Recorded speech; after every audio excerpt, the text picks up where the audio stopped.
committee. The chair now recognizes the gentleman from Florida, Mr. Gates, to lead us in the Pledge of Allegiance.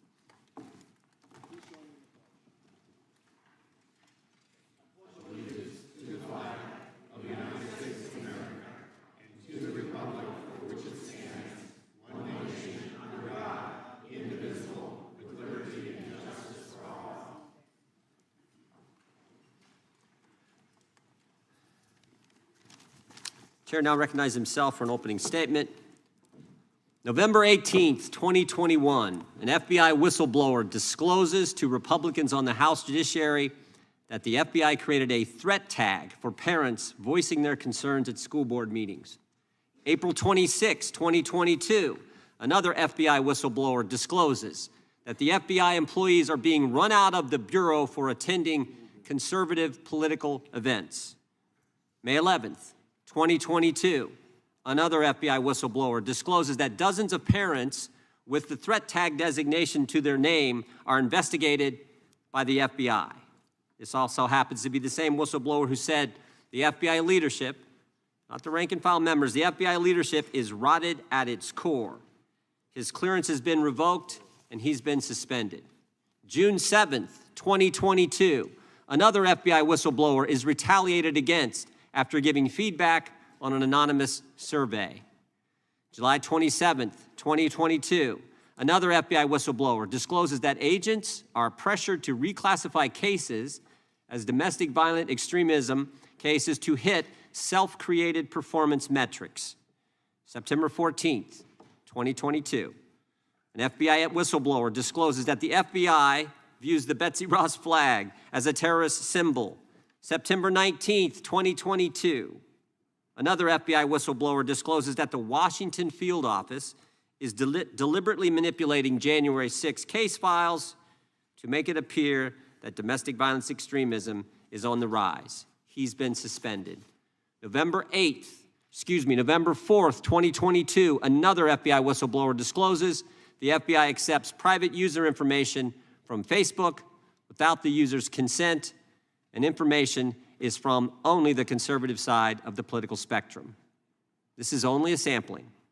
In my time in Congress, I have never seen anything like this. Dozens and dozens of whistleblowers, FBI agents coming to us talking about what's going on, the political nature at the Justice Department. Not Jim Jordan saying this, not Republicans, not conservatives, good, brave FBI agents who are willing to come forward and give us the truth. And this is just the FBI. Americans have concerns about the double standard at the Department of Justice. Americans have concerns about the Disinformation Governance Board that the Department of Homeland Security tried to form. Americans have concerns about the ATF and what they're doing to the Second Amendment. And of course, they have concerns about the IRS and the thousands of new agents who are coming to that organization. And finally, there are concerns about what we've learned in the Twitter files, where big government and big tech colluded to shape and mold the narrative and to suppress information and censor Americans. Over the course of our work in this committee, we expect to hear from government officials and experts like we have here today. We expect to hear from Americans who've been targeted by their government. We expect to hear from people in the media. And we expect to hear from the FBI agents who have come forward as whistleblowers. We think many of them will sit for transcribed interviews, as one did on Tuesday. And we believe several of them will come and testify in open hearings. And finally, we expect to bring forward legislation that will help protect the American people. We hope our Democrat colleagues will work with us. The day the resolution creating this select committee was debated and passed, though, Mr. Jeffries, Mr. Nadler said Democrats would, quote, fight us tooth and nail. We hope that attitude changes. We want to work with them. Protecting the First Amendment shouldn't be partisan. Protecting the Constitution shouldn't be partisan. And protecting the fundamental principle of equal treatment under the law should not be partisan. With that, I yield to the ranking member for her opening statement. Thank you, Chairman Jordan. Nobody disputes the important role of congressional oversight. I know firsthand how important it is to ask questions and demand answers of the federal government. In the ordinary course of business, that work informs the legislative process. In extraordinary times, when misconduct in the executive branch threatens to undermine our democratic institutions, congressional oversight can serve to protect the integrity of our republic. For example, I'm proud of the role I played as an impeachment manager in the second impeachment of President Donald Trump in the aftermath of the attack on the Capitol. That bipartisan work was both a measure of accountability and a sign to the American people that Congress had no intention of being bullied into giving up on a peaceful transfer of power. But there is a difference, my colleagues, between legitimate oversight and weaponization of Congress and our processes, particularly our committee work, as a political tool. I'm deeply concerned about the use of this select subcommittee as a place to settle scores, showcase conspiracy theories, and advance an extreme agenda that risk undermining Americans' faith in our democracy. Some of today's witnesses would have us believe that the Department of Justice and the Federal Bureau of Investigation are part of a deep state cabal. One even wrote a book describing the FBI itself as a threat to democracy. The Department of Justice and the FBI do not always get it right. History is full of examples of these agencies getting it very, very wrong. We have colleagues in this Congress who have been subject to politically motivated, hateful, racist investigations by our government. That does not logically follow that every investigation or criminal inquiry by the FBI or the Department of Justice is political or ideologically based. But in our current climate, with domestic terrorism on the rise and hate speech normalized by national politicians, the Department of Justice and the FBI are doing their best to protect us from sliding into chaos. This past Monday, the FBI captured 2 individuals, one a neo-Nazi leader and founder of an anti-Waffen group who were plotting a racially motivated attack on Baltimore's power grid. They said their goal was to, quote, completely destroy this whole city, end quote. Last week, the FBI infiltrated and disrupted a major cyber criminal group extorting schools, hospitals, and critical infrastructure around the world. And last summer, the FBI engaged in a mass violent crime enforcement effort that took nearly 6,000 violent criminals off of our American streets. Let's not forget the tremendous work of the FBI and the Department of Justice after the attacks on our homeland on September 11th, 2001. Some of my Republican colleagues love to talk about the threat of violent crime, but they appear oblivious to the fact that their dangerous rhetoric and baseless accusations against the Justice Department and FBI itself at times pose a direct threat to those organizations' ability to do the work that they are doing to protect our communities. Recent threat bulletins have highlighted a shocking increase in threats of violence against law enforcement agencies and a significant uptick after the FBI executed a search warrant at President Trump's property at Mar-a-Lago.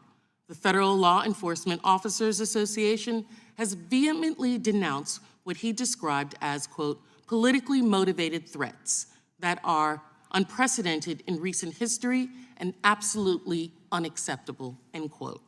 Unfortunately, examples of these threats are not hard to find. Last year, someone threatened to plant a dirty bomb outside the FBI headquarters. Another attempted to storm the Cincinnati FBI field office while wearing body armor and carrying an AR-type rifle. A third was arrested after he made a credible threat, stating, quote, every single piece of expletive who works for the FBI in any capacity, from the director on down to the janitor who cleans their expletive toilets, deserve to die. You've declared war on us, and now it's open season on you, end quote. These allegations are deeply troubling, and I hope that the chairman and members of this subcommittee will be mindful of the risks that go hand in hand with heated rhetoric. A rush to accusations and subpoenas without a factual basis and without any effort to engage with agencies through the accommodation process flies in the face of due process and demeans congressional oversight process. It makes a mockery of our institution. As a former prosecutor, I'm even more troubled by the suggestion that the subcommittee may attempt to investigate ongoing criminal investigations. As the head of the Reagan Justice Department's Office of Legal Counsel wrote years ago, granting Congress access to information about active criminal investigations will, in effect, make Congress a partner in the investigation, creating a, quote, substantial danger that congressional pressures will influence in the course of the investigation and potentially, quote, hamper prosecutorial decision-making in future cases. This would not only damage law enforcement efforts, it would shake the public's confidence in the criminal justice system.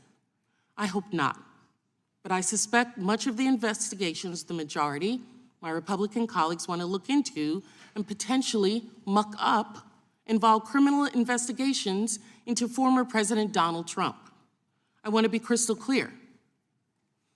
My Democratic colleagues and I will resist any attempt by this subcommittee to derail ongoing, legitimate investigations into President Trump, any other president, and others within his orbit. During the course of this subcommittee's work, I suspect we will hear both members and witnesses describe the events of January 6, 2021 in ways that simply do not mesh with reality. When this happens, I would encourage everyone watching today to review the impeachment record and report of the January 6 Select Committee, which lays out the true facts in shocking detail. I recently sent a letter to the chairman noting that, despite our policy and political differences, I am hopeful that there may be matters of investigation within the stated mandate of the subcommittee under which we may collaborate. I meant this. I mean this. And I still hope that we can find common ground and explore it in a bipartisan manner that respects the due process rights and interests of all involved. The chair and his colleagues continually use the moniker of protecting free speech. That sounds good. I hope they all recognize that there is speech that is not constitutionally protected. Racist, hate, incitement to violence. And I also hope, and if the protection of true speech, of free speech, extends to all Americans. We'll see. I hope that we can use this subcommittee to conduct legitimate oversight to help advance policies to address the real challenges that Americans face every day, rather than undermine every agent, officer, and prosecutor on the job. Government abuses of power do not solely rest with the executive branch. It can, and we've seen it come from the legislative branch as well. On our present course, however, this exercise seems little more than a political stunt designed to inject extremist politics into the legislative oversight function and the justice system. The American people deserve better than that. Thank you, Mr. Chair, and I yield back. Thank the ranking member. Without objection, all of their opening statements will be included in the record. We will now introduce our first panel of witnesses. Senator Chuck Grassley has represented Iowa in the United States Senate since 1981. He is currently the ranking member of the Senate Committee on Budget. He is former chairman and ranking member of the Committee on the Judiciary and the Committee on Finance. Welcome, Senator Grassley. Senator Ron Johnson has represented the state of Wisconsin in the United States Senate since 2011. He has served as the chairman of the Senate Homeland Security and Government Affairs Committee. We welcome you, Senator Johnson. Representative Jamie Raskin. Congressman Raskin has represented Maryland's 8th Congressional District since 2017. He currently serves as the ranking member on the Committee of Oversight and Accountability. And we have with us former member Tulsi Gabbard, who represented Hawaii's 2nd Congressional District for 8 years in the House of Representatives. For nearly 20 years, she has served our country in the Hawaii Army National Guard and the U.S. Army Reserve, including deployments in Iraq and Kuwait. We thank all of you for your service. Our longstanding committee practice is to not ask questions of our colleagues and former colleagues that appear before us. In light of that practice, our first panel will have 10 minutes to deliver their testimony. Again, we thank you for being here. And Senator from Iowa is recognized for 10 minutes. Thank you, Chairman Jordan and Ranking Member Plaskett, for this opportunity to appear. I thank you for inviting me to come here. And what I'm about to tell you sounds like it's out of some fiction spy thriller, but it actually happened, and it happened in our own government. Congressional oversight is a constitutional demand. We dedicate our careers to it. I have, at least. And during the course of my service, I've ran countless investigations. In the past few years, I've never seen so much effort from the FBI, the partisan media, and some of my Democrat colleagues to interfere with and undermine very legitimate congressional inquiries. It's because of a triad of disinformation and outright falsehoods. As one example, look at Crossfire Hurricane. Bit by bit, piece by piece, it's been deconstructed and shown to be politically motivated investigation, which it was. We all know now that it was the Democratic National Committee, along with the Clinton campaign, who colluded with the Russians. They used a former Russian spy, Fusion GPS, and law firm to create a fake dossier and then tried to cover it up. Now, the most recent example of this triad at work are efforts against my and Senator Johnson's ongoing Biden family investigation. That investigation started on August 14th, 2019, when I was chairman of the Senate Finance Committee, with a letter that I wrote to the Treasury Department. My letter was about a questionable financial transaction subject to the Committee on Foreign Investment that related to a matter involving the Biden family. As our investigation continued and advanced, Democratic leadership and partisan media began their attack on our investigation.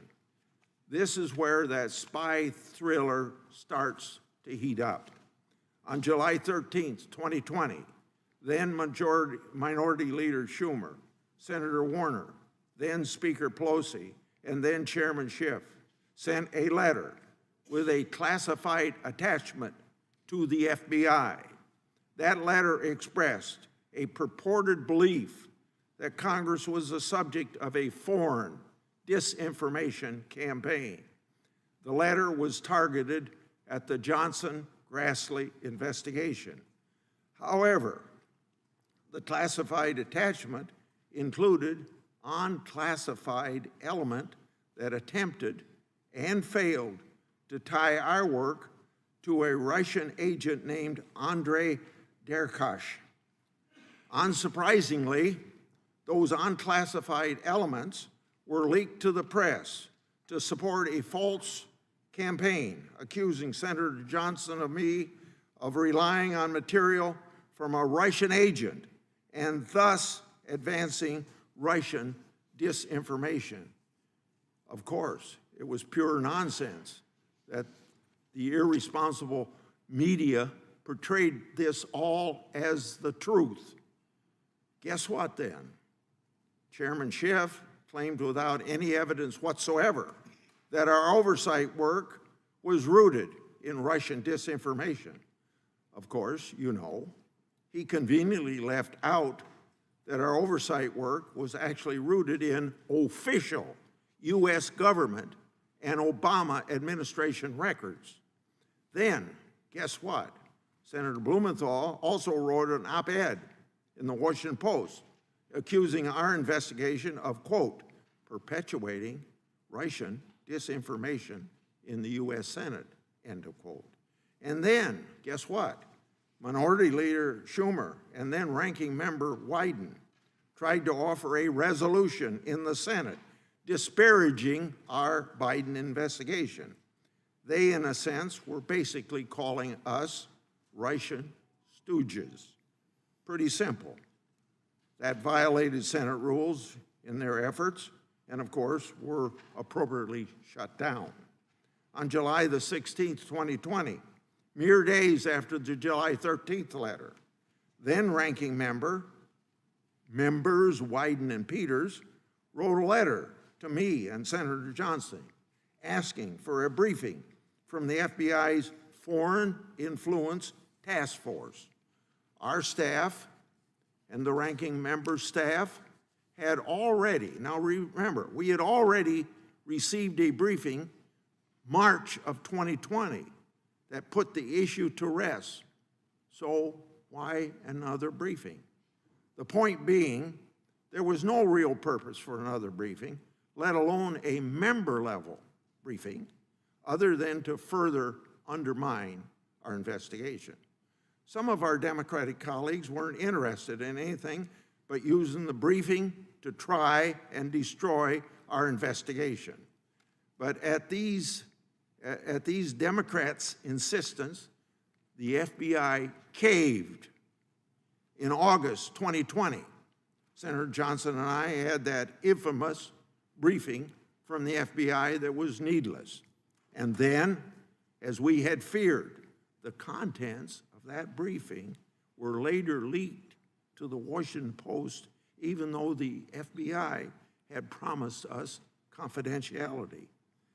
That leak outrageously and inaccurately connected that FBI briefing to our investigation in another effort to falsely label our good government oversight work as Russian disinformation.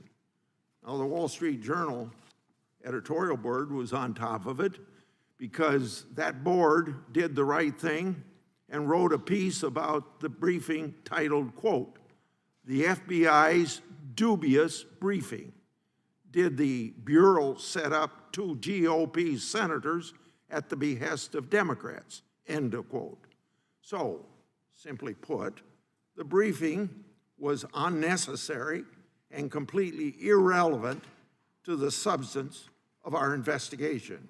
It was only done because the Democrats wanted to do so. They could try and smear us, and the FBI wrongly did their bidding. To this very day, Director Wray refuses to provide Senator Johnson and me, as constitutional officers, records relating to that briefing, including the alleged intelligence basis for it. Director Wray has consistently failed to perform duties required of his position. Now, another example of this Democratic disinformation campaign involved a George Kent, former State Department Deputy Assistant General. Senator Johnson and I ran a transcribed interview with George Kent. Before the interview, Democrats acquired material from that Russian agent, the same one that I mentioned earlier. At the interview, Democrats, not Republicans, Democrats asked Mr. Kent about the same material. Mr. Kent said it was disinformation. Now think about that.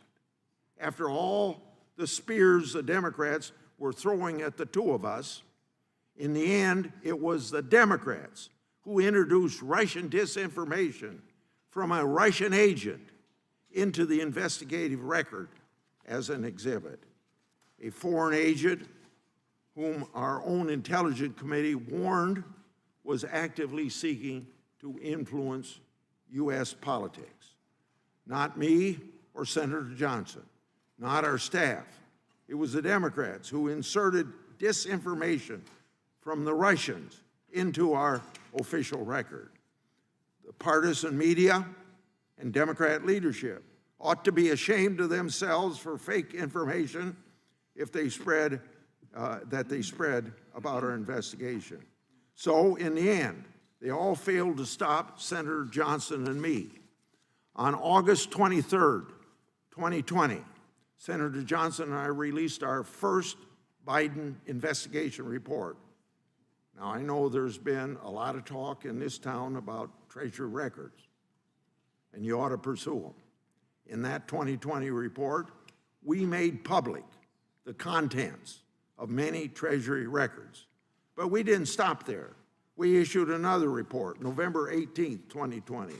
Our report exposed extensive financial relationships between Hunter and James Biden and Chinese nationals connected to the communist regime.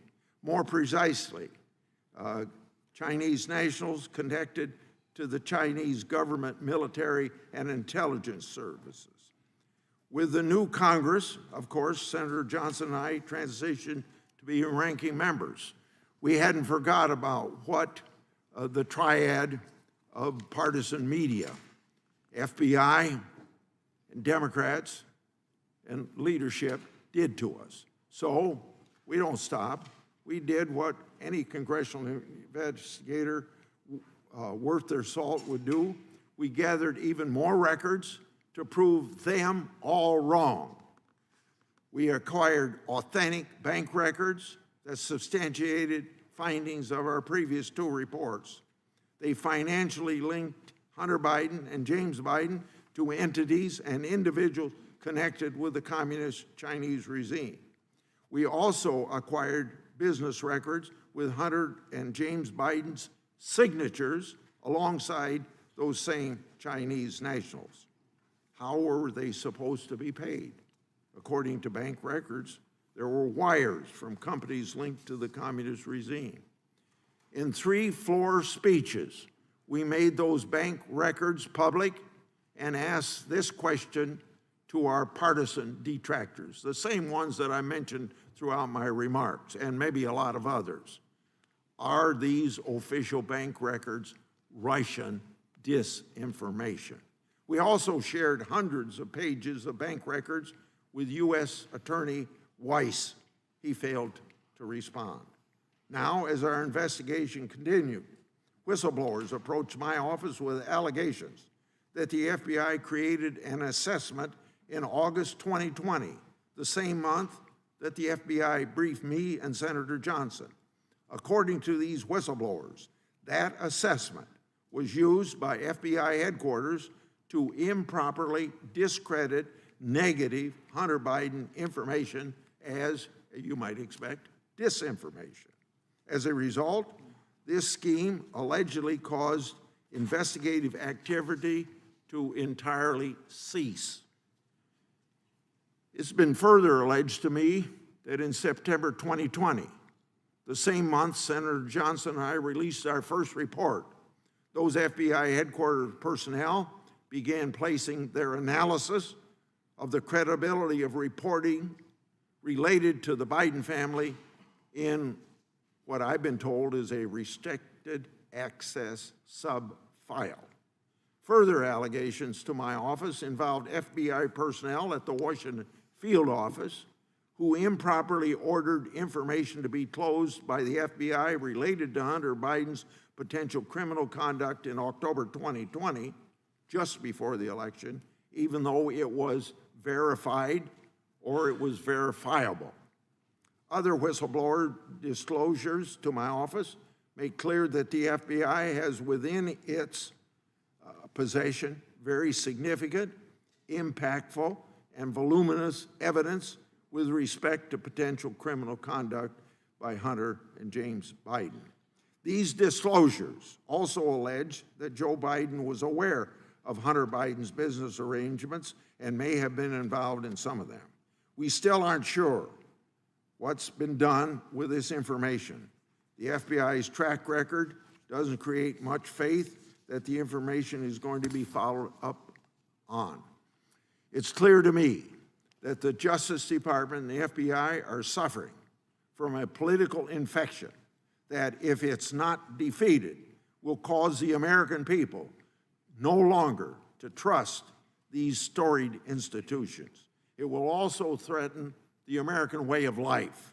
Unfortunately, what you've heard from me, this story of government abuse and political treachery, is scarier than fiction. It really happened. But, Mr. Chairman, your committee here, so assembled, has an opportunity to help us write the last chapter in this real-life drama. You must relentlessly pursue the facts and the evidence. Senator Johnson and I will do the same and willing to work with you. Thank you. Thank you so much, Senator Grassley. Senator Johnson. Chairman Jordan, Ranking Member Plaskett, members of the Select Committee. Thank you for inviting me to testify about my personal knowledge of and experience with federal agencies being weaponized against U.S. citizens. Senator Grassley has just described the most egregious examples undertaken by multiple actors and agencies to undermine and sabotage our joint investigations. But to begin, let me be clear. Throughout my testimony, I am not talking about the men and women in government who conduct themselves with integrity and patriotism. But at the outset, it is important to recognize corrupt individuals within federal agencies that I am talking about are not acting alone. They operate as vital partners of the left-wing political movement that includes most members of the mainstream media, big tech social media giants, global institutions and foundations, Democrat Party operatives, and elected officials. As the Twitter files reveal, these actors work in concert to defeat their political opponents and promote left-wing ideology and government control over our lives. My eyes began opening to this reality with the disclosure of how the Obama administration weaponized the IRS to harass Tea Party groups by denying them tax-exempt status. My personal knowledge and experience with agency corruption began in 2015 when I became chairman of the Senate Committee on Homeland Security and Governmental Affairs. My first investigation ultimately revealed the extensive editing of then FBI Director James Comey of his July 5, 2016 statement that exonerated Secretary Clinton regarding her use of a private email server for official business. The edits were clearly made to downplay the seriousness of her actions. It is important to note those partisan edits were made by the same cast of characters in the FBI that would initiate and drive the corrupt Russian-Trump collusion investigation. During our investigation of the FBI's involvement in the Russian collusion hoax, Senator Grassley and I uncovered and made public highly partisan text messages between FBI employees Peter Strzok and Lisa Page. Strzok's December 15, 2016 test, quote, "Think our sisters have begun leaking like mad. Scorned, worried, and political, they're kicking into overdrive, has never been given the attention it deserves." In 2022 interview with Jeff Girth, Strzok said he now believes, quote, that it is more likely the text came not from the CIA, but from senior levels of the US government or Congress. Who might those leakers be? Why aren't reporters who received the leaks outraged at being fed false information? And why haven't they blown the whistle on the leakers? Why didn't the mainstream media robustly investigate how they were all duped? The answer is they weren't duped. They were complicit in creating and fostering the political turmoil our country has been experiencing over the last 6 years. Those leaks were a key ingredient in the most destructive, political, dirty trick in US history: the creation and promotion of the false Russia-Trump collusion narrative. To be most effective, however, that narrative relied on coordination between government actors and the media. And the left had allies in the FBI. Unable to verify the Steele dossier, the FBI offered Christopher Steele $1 million to provide verification. By December 2016, the FBI knew they had investigated Steele's primary subsource as a Russian spy. In the main body of the Department of Justice Inspector General's report on FISA abuse, FBI official Bill Priestap is quoted saying the FBI, quote, didn't have any indication whatsoever, unquote, of Russian influence on the Steele dossier. Our investigation uncovered redacted footnotes to that same document that completely contradicted that statement. Why would Priestap's false statement appear in the report, but the truth be hidden in classified footnotes? 14 months later, in February 2018, the FBI still briefed the Senate Intelligence Committee that the dossier had validity. When the Mueller report found no evidence of collusion, the left engineered an impeachment of President Trump. The cooperation between the House Intelligence Committee and the impeachment whistleblower remains murky. Then Chairman Adam Schiff originally denied his committee had contact with the whistleblower prior to the filing of the complaint. A claim Schiff later attempted to walk back. The genesis of the impeachment saga has yet to be fully investigated. It needs to be. Prior to the impeachment proceedings, Hunter Biden's obvious conflicts of interest in Ukraine became public, and Senator Grassley and I began investigating. We didn't target Joe and Hunter Biden. Their actions demanded it. On December 9, 2019, the FBI issued a grand jury subpoena and took possession of Hunter Biden's laptop from John Paul McIsaac, a computer shop owner in Wilmington, Delaware. As the FBI left his shop with the laptop, Mr. McIsaac recalled one agent saying, quote, "It is our experience that nothing ever happens to people that don't talk about these things," unquote. That statement was the opening salvo in a coordinated effort over the next 10 months to sabotage any public revelation of Hunter Biden's laptop or any wrongdoing connected to the Bidens. Senator Grassley has provided a number of examples of that sabotage, and we will release a report that goes into far greater detail than we have time for today. When available, I hope everyone will read it.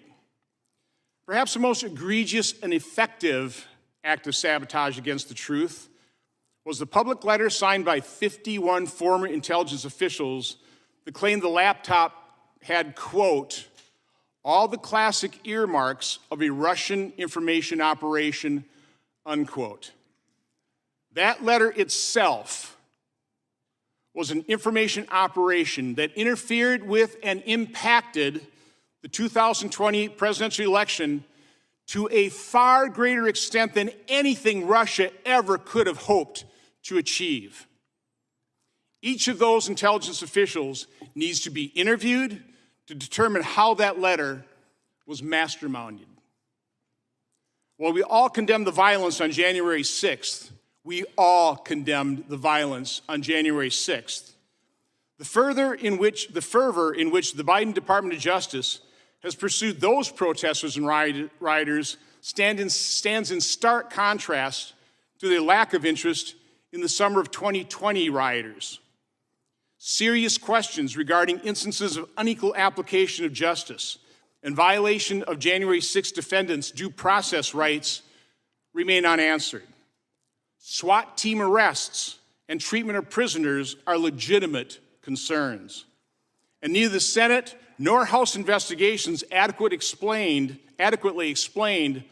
why the Capitol was so woefully unprepared or how many federal agents and informants were in the crowd. COVID has exposed the awesome power that can be misused by government officials. The loss of basic freedoms has been nothing less than breathtaking. Our response to the pandemic has been a miserable failure. A miserable failure. Over 1 million lives lost. The human toll of the economic devastation caused by shutdowns that did not work. And the loss of learning and other psychological harms to our children. Federal health officials denied patients early treatment and to this day refuse to acknowledge the extent of significant injuries caused by the COVID vaccines. Emails between Anthony Fauci and Francis Collins reveal how they intended to use their awesome government authority and power to accomplish a, quote, devastating published takedown, unquote, of scientists who offered a different approach to handling the pandemic. Have emails also revealed Fauci's attempt to hide his agency's role in funding dangerous research that might have led to the creation of the deadly coronavirus? We don't know because those agencies won't provide the unredacted documents. Federal health agencies have not been honest or transparent. I've written over 50 oversight letters, and the vast majority of the questions I have asked have either received an inadequate response or no response at all. I have requested information that the public has a right to know. Doctors who have had the courage and compassion to treat COVID patients using their off-label prescription rights have been vilified, censored, and their careers destroyed. Other health professionals have noticed, toed the line, and remained silent. Parents who, out of concern for their children, question school boards and administrators have been labeled potential domestic terrorists and must now fear scrutiny from the federal law enforcement. With the release of the Twitter files and the Missouri and Louisiana lawsuits against the Biden administration, we are getting a clearer picture of how active government officials were in suppressing free speech and controlling the narrative. It is also becoming obvious that the World Health Organization has been captured by the Chinese government, that global institutions in general have been captured by the left, and that some charitable foundations are exerting far more power over public policy than should be allowed. Chairman Jordan, members of the committee, you have important work before you. Although you have been generous in granting me 10 minutes to offer my testimony, I have barely scratched the surface in describing the complexity, power, and destructive nature of the forces that we face. Our founders fully understood that government was necessary to avoid anarchy, but they also knew that government power was something to fear. That's why they devised a set of checks and balances to limit government's power and influence over our lives. Ideally, a free press would hold all government officials equally accountable. But with today's media mostly biased to the left, congressional oversight is needed now more than ever. And because the administration is not cooperative and transparent, Congress needs whistleblowers from agencies throughout the federal government. I urge men and women with integrity to come forward and reveal the truth. Senator Grassley and I will do everything we can to encourage bipartisan oversight in the Senate and stand ready to assist your efforts in any way that we can. Thank you. Thank you, Senator Johnson. We look forward to your report. We hope that is coming shortly.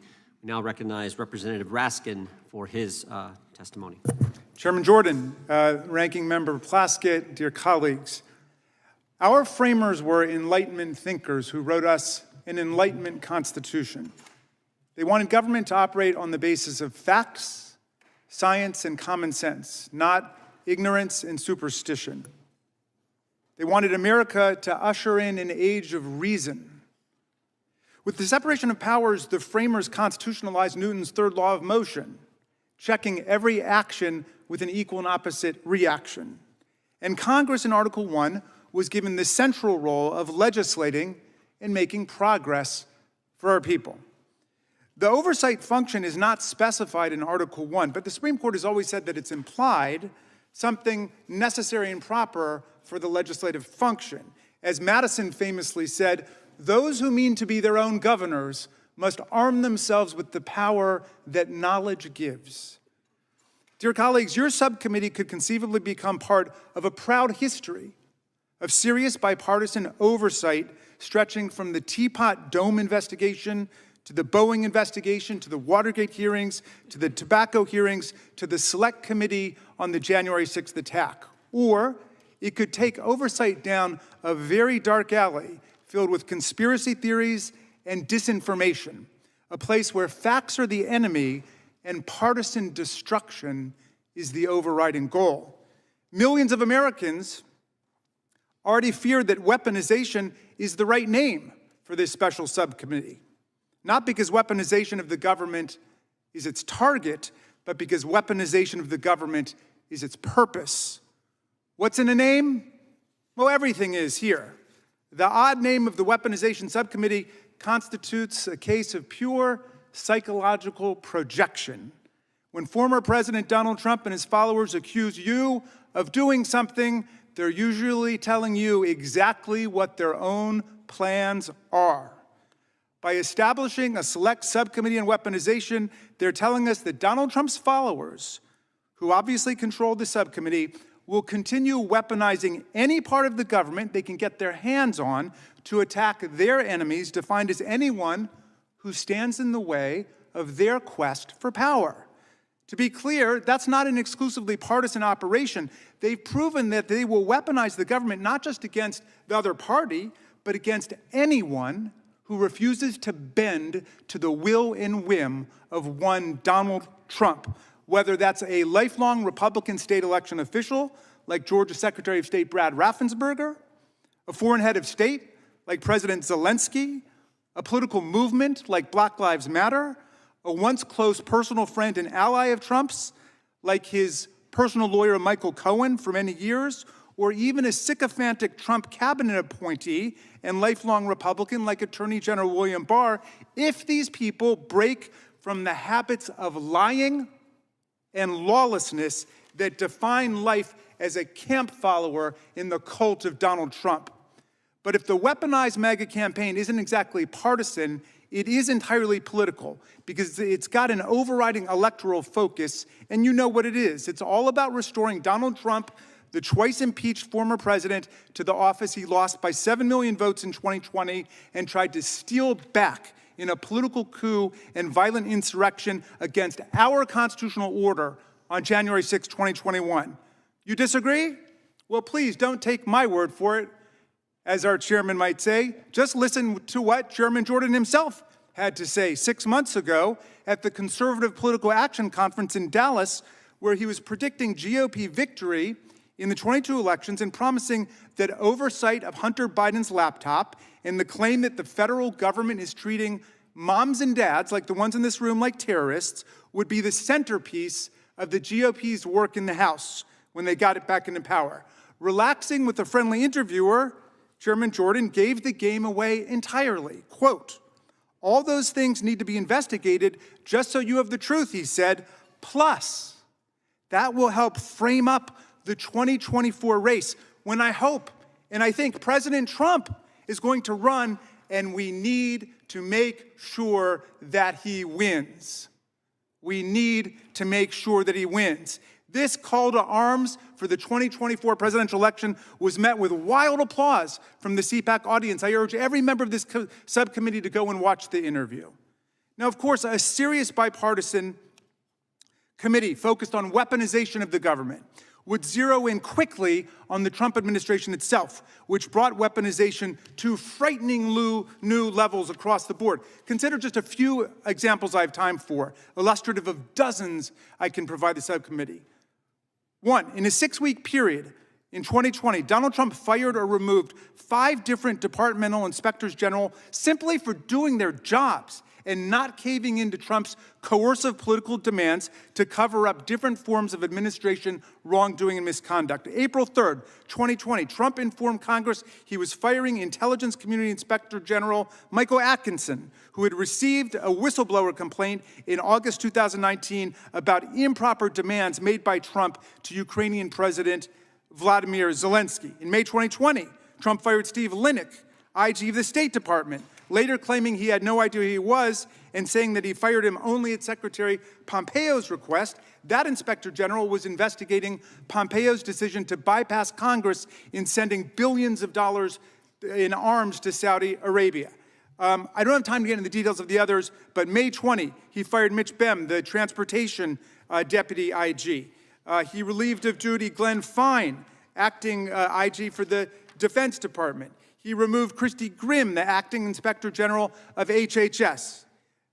Second, breaching the traditional separation between the president and Department of Justice criminal prosecutions, Trump and his obliging sycophantic attorney generals, like Jeff Sessions and William Barr, repeatedly pressured career prosecutors to go hard or go soft in particular cases, always seeking to reward Trump's friends or to punish his enemies. If weaponization of the Department of Justice has any meaning, this is it. Consider the egregious case of Gregory Craig, a White House counsel under Obama, who was targeted by the DOJ for alleged FARA violations and finally indicted on a single count of making false statements. He was acquitted unanimously by the jury in less than 5 hours, and one of his lawyers observed that the Department of Justice had hounded his client without any evidence and without any purpose. Former U.S. Attorney Jeffrey Berman said that Greg Craig never should have been prosecuted. Consider the case of Michael Cohen, the president's former lawyer and confidant for many years. In August 2018, he pleaded guilty to campaign finance violations over large hush money payments he arranged before the 2016 election to keep porn stars Stormy Daniels and Karen McDougal from talking about sexual affairs they had with Donald Trump. You guys remember this one? Well, after Barr became Attorney General in February of 2019, he worked to kill further investigations related to those payoffs and suggested that Mr. Cohen's conviction on campaign finance charges itself be reversed, even though 6 months had already passed since Cohen had entered a guilty plea. Amazingly, after Cohen was imprisoned for a year and then being transferred out of prison to home confinement during COVID-19, Barr and the DOJ intervened to block his transfer because Cohen would not immediately accept as a condition of his ankle bracelet home confinement not to engage in First Amendment activities, specifically writing and publishing a book about Donald Trump or saying anything in public on TV or in the social media about Donald Trump. Cohen had already been home for 2 weeks when this unconstitutional demand from DOJ appeared, and when he and his attorney dared to ask questions about it, 3 federal marshals showed up with handcuffs and shackles, and he was returned to the Otisville Correctional Institute. There he spent 16 days in solitary confinement before they were able to get his case before a federal district judge who immediately found that Barr's purpose, quote, in transferring Cohen from release on furlough and home confinement back to custody was retaliatory in response to Cohen desiring to exercise his First Amendment rights to publish a book critical of the president and to discuss the book on social media. Can you think of a more egregious example of weaponizing the Department of Justice for nakedly political purposes than imprisoning and putting in solitary confinement the president's own former lawyer simply because he wanted to exercise his First Amendment rights? Consider the John Durham investigation. At the urging of Republicans, including the good chairman, the John Durham Special Counsel investigation was set up in 2019 by Barr to try to find wrongdoing by intelligence or law enforcement agencies in the origins of the Mueller investigation. And we've heard some of the murmurings about this today. After 4 years and millions of dollars spent, the Durham investigation closed as a total flop without unearthing anything like the deep state conspiracy that Republicans have been denouncing around here for years. It couldn't find anything of substance to it. Yet Barr and Durham kept pressing in clearly abusive ways. I hope your subcommittee will investigate. One former DOJ prosecutor, Robert Luskin, a defense lawyer who represented 2 witnesses before the Durham probe, told the New York Times he was shocked. This stuff had my head spinning, he said. When did these guys drink the Kool-Aid, and who served it to them? Amazingly, when prosecutors participating in this wild goose chase actually came into possession of evidence of a real offense from Italian government officials of a potentially major financial crime committed by Donald Trump, Durham was suddenly deputized to investigate it, and the whole investigation mysteriously disappeared without a trace. Trump's enablers now want this subcommittee not to examine the Durham debacle as a case study in dangerous weaponization of the justice function, but rather to pick up the baton from the defeated and demoralized Durham team and to keep the wild goose chase going today. Third, the former president had no qualms about literally weaponizing our nation's law enforcement and military against First Amendment activity for his political purposes. I commend to you the debacle that took place on June 1st, 2020 in Lafayette Square, where they mobilized an interagency law enforcement troop and then unleashed them on horseback with pepper spray and batons, billy clubs, rubber bullets against a totally lawfully present crowd. Mr. Chairman, I want to be clear. I'm not suggesting that any of the investigations that have taken place during the last 2 years have been perfect. I'm sure they could have been improved in some ways. That's a legit thing for you to ask. But it's one thing to engage in systematic oversight driven by a commitment to facts and the truth, and something radically different to set up a platform for a series of hit-and-run partisan attacks that are just vindictive, vendetta-driven, and meant to frame up a presidential campaign in 2024. And some of the new rhetoric we've been hearing can be dangerous, as the ranking member was pointing out. After the execution of a perfectly lawful judicial search warrant in Palm Beach in August of last year, politicians and media figures began denouncing the FBI, the whole FBI and FBI agents, in vitriolic terms. And since then, the FBI and DHS have observed an increase in violent threats posted on social media against federal officials and facilities, including a threat to place a dirty bomb in front of FBI headquarters and issuing general calls for civil war and armed rebellion. And we've heard those calls before in this chamber. On August 11th, last year, a person wearing a technical vest and armed with an AR-style rifle and nail gun attempted to forcibly enter the FBI Cincinnati field office. When officers responded, he fled the scene and a pursuit followed.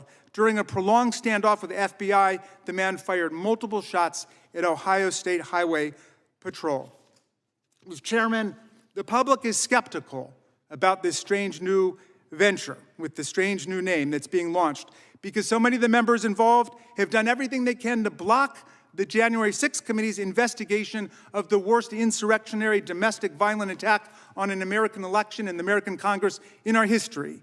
And the public wonders whether members who refuse to comply with congressional subpoenas themselves should be issuing congressional subpoenas to other people. Oversight must be organized around a comprehensive search for the truth that will lead to progress, and not around revenge, which will lead us as a country to chaos and ruin. I hope the subcommittee will find a way to embark upon a truly bipartisan agenda with all members participating and agreeing on a common agenda, and I wish you well and Godspeed on behalf of this difficult venture that you are about to proceed on. I thank the gentleman, and I can assure the gentleman from Maryland that we respect the FBI agents, particularly the ones who have come to us, the dozens who have come to us, and we will focus on the facts, something I felt was not exactly presented in the proper way in your testimony. I understand that the senator from Wisconsin has a number of documents he'd like to ask to be entered in the record, so without objection, those will be entered, and we'll get those from you, Senator Johnson. We now turn to our former colleague, the former Democrat member from the great state of Hawaii, Congressman Gabbard. Thank you very much, Chairman Jordan, Ranking Member Plaskett, and members, aloha. Thank you for the opportunity to be here to speak with you today. Benjamin Franklin said, "Without freedom of thought, there can be no such thing as wisdom and no such thing as public liberty without freedom of speech." I love our country and I cherish our God-given freedoms that are enshrined in the Constitution. Like every one of you, I took an oath, both as a soldier and as a member of Congress, to support and defend the Constitution of the United States against all enemies, foreign and domestic. Now, I've had the privilege of serving alongside many of you in Congress for 8 years, representing the people of Hawaii's 2nd Congressional District, serving on the Armed Services and Foreign Affairs Committees.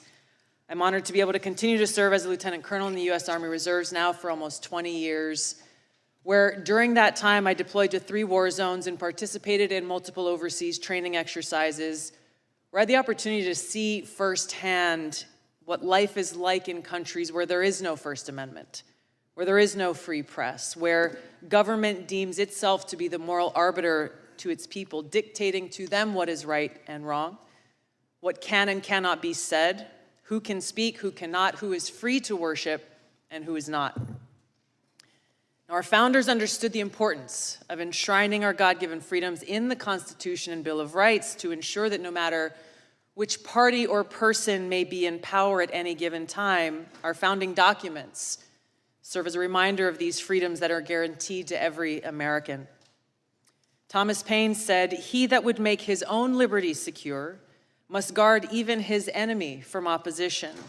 For if he violates this duty, he establishes a precedent that will reach to himself." We cannot be so short-sighted as to thinking silencing speech that we don't like today will not result in our own voices being silenced tomorrow. The work that you've all been charged with in this committee affects all Americans, and it is too important to allow it to fall victim to partisan politics. No matter how deep your differences, we must all agree to stand on the side of liberty. Unfortunately, right now we live in a country where many Americans are afraid to speak freely, afraid to express themselves, afraid to actually have real open dialogue and debate, afraid of losing their job, being canceled, or being accused of a crime, which could happen if recently introduced legislation criminalizing so-called hate speech is passed into law, speech that, no matter how abhorrent, is still protected under the First Amendment.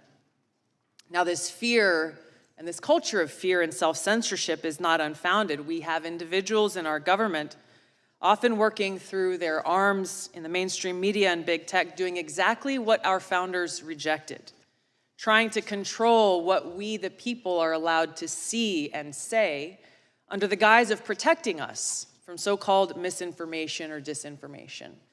Now, of course, they appoint themselves as the sole authority and voice of truth, of information, backed by the most lethal force on earth with the power to target anyone they deem a threat. They alone are the ones, self-designated, who get to decide what is true and what is false, what is information and what is misinformation or disinformation. They say they're doing this for us, that they're doing this for our own good, to protect the people. But in reality, the truth is they think that we're too stupid to think for ourselves, too stupid to discern for ourselves and to draw our own conclusions. Now, the idea that we must just blindly accept whatever the government or those in power tell us is true goes against the very essence of our Constitution and Bill of Rights, which were created as a resounding rejection of the reign of kings, churches, and authorities. They tell us we must blindly trust them or face the consequences, even though our government has a long history of lying to us, the American people. Just to cite a few examples, we were lied to about the weapons of mass destruction in Iraq, which spurred the war that I and so many others served in and so many others sacrificed their lives in. They lied for almost 2 decades, claiming success in Afghanistan, when in fact we saw failure after failure after failure, coming at a great cost to this country.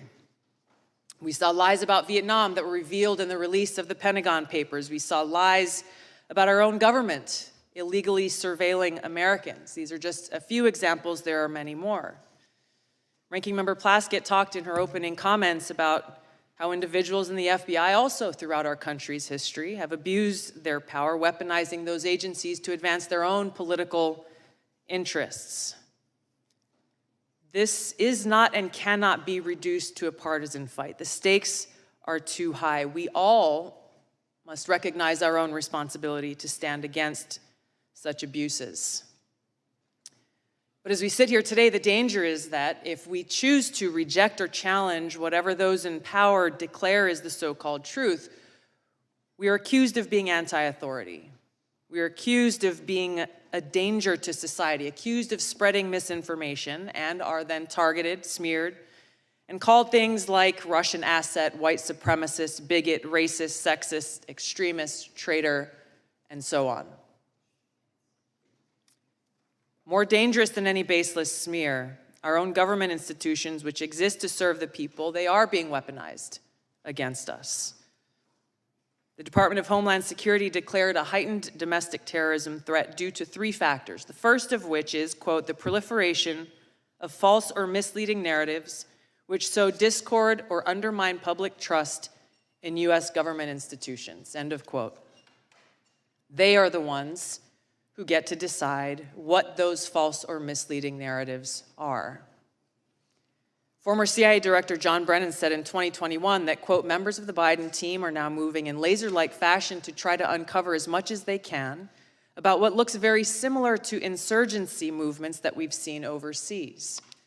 An unholy alliance frequently of religious extremists, authoritarians, fascists, bigots, racists, nativists, and even libertarians. End of quote.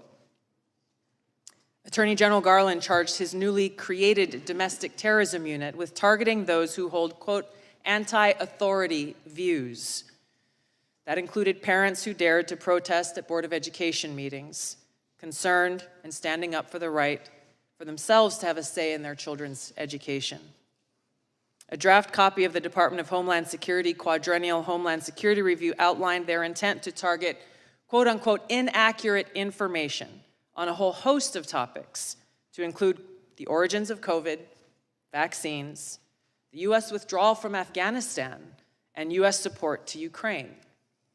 Their misinformation, disinformation, and malinformation team exists to, quote, counter all types of disinformation. Once again, they get to determine what this disinformation is. Meta CEO Mark Zuckerberg revealed on the Joe Rogan Experience podcast recently that Facebook limited the exposure of the New York Post Hunter Biden laptop story just weeks ahead of the 2020 election, only after talking with the FBI. Twitter took similar action, but they recently apologized for doing so, recognizing that their decision was wrong. The cozy relationship between the White House officials, the Department of Homeland Security, the FBI, and big tech is now well documented and results in private companies not restricted by the First Amendment doing the dirty censorship work of those in government who are not legally allowed to do so themselves. The threat big tech monopolies pose to our democracy is real and serious. I've had personal experience with this. After the first Democratic primary presidential debate in 2019, I was the most searched candidate of the night. Unfortunately and suddenly, my Google Ads account was mysteriously suspended without any notice or explanation. There were no responses to our multiple attempts to resolve whatever problem could have caused this, but after some time passed, magically my account was reinstated, again with no explanation or apology. But their actions limited my ability to connect with voters who were actively seeking more information about my candidacy and why I was offering to serve them as President and Commander-in-Chief. This has not only happened to me, it's happened to other candidates running for various offices. Joe Kent, running for Congress in Washington State, is one I know personally of.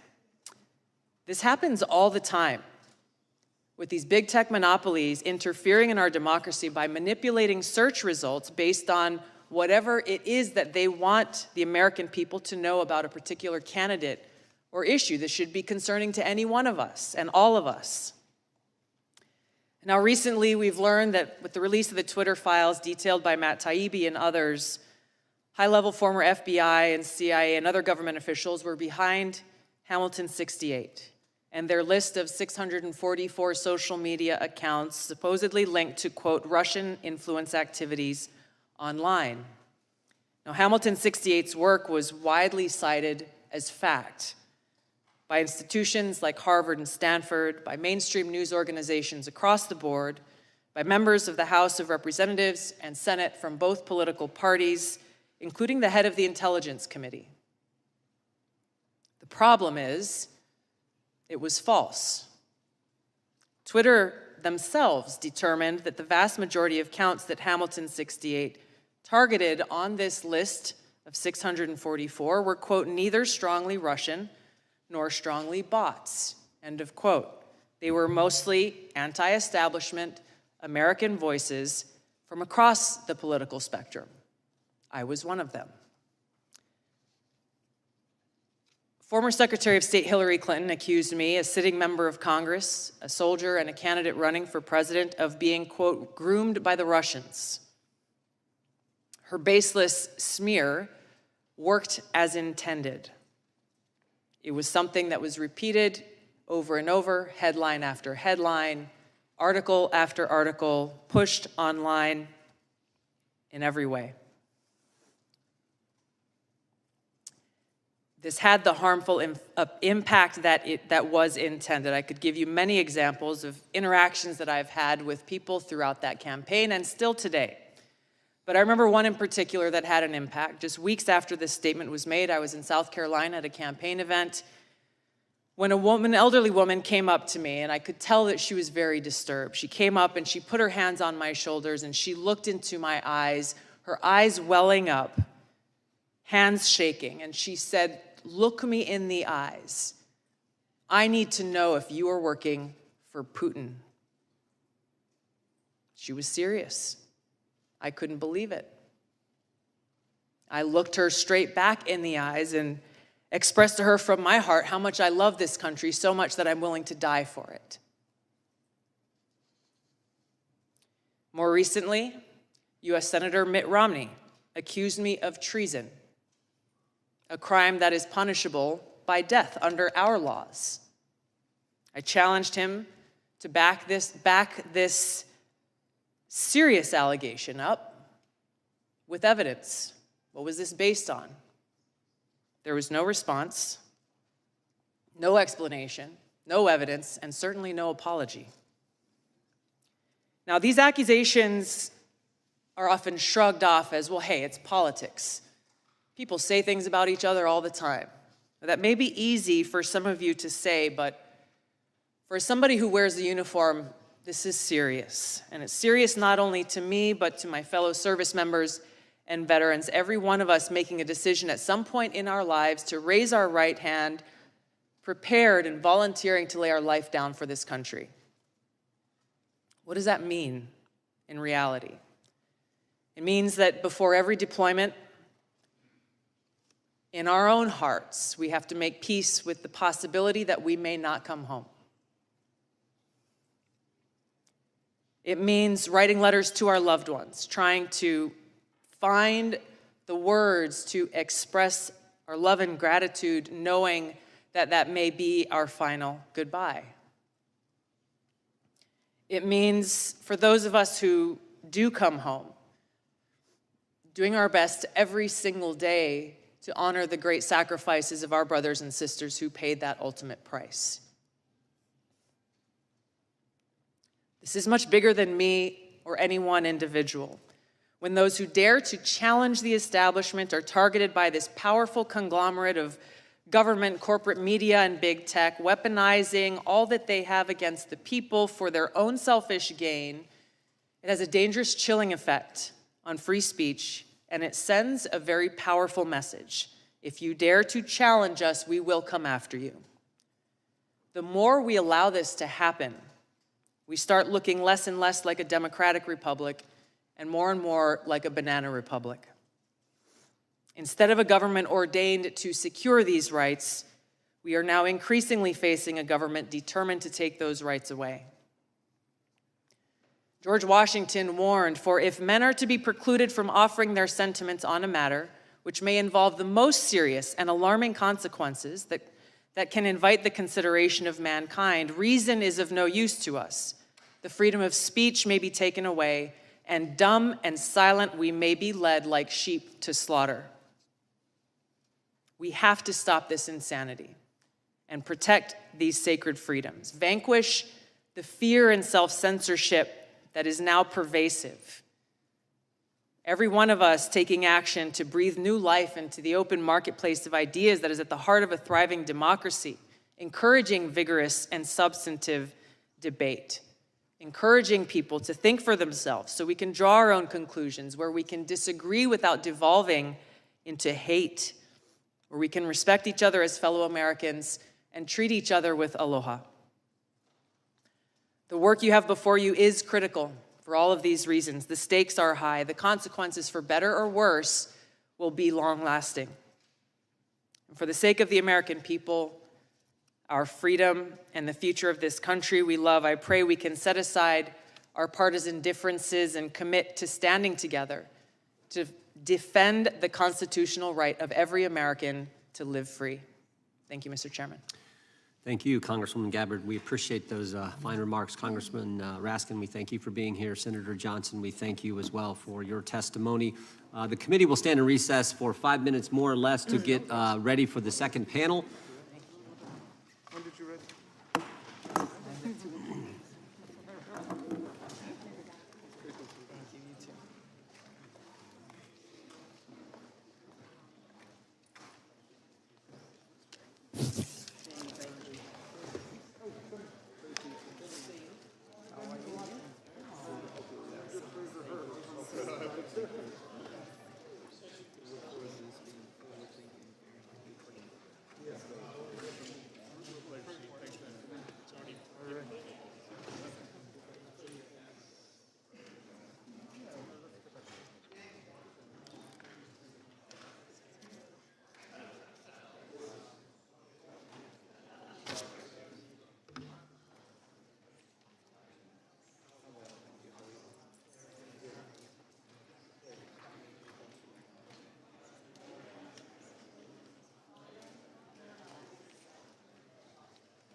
hope I get a positive answer. How do you get along with Ira now?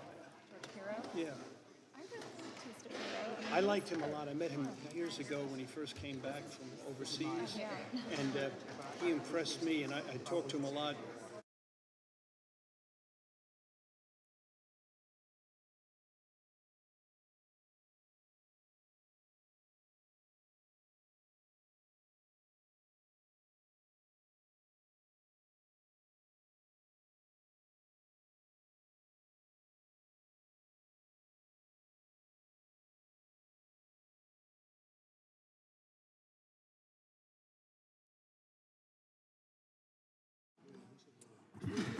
Working on that right now.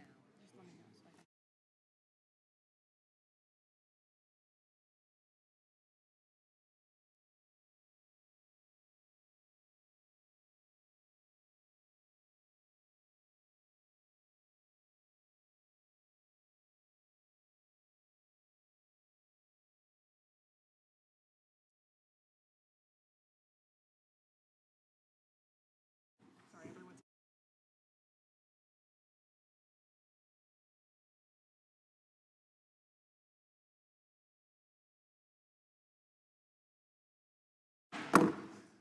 Committee will come to order.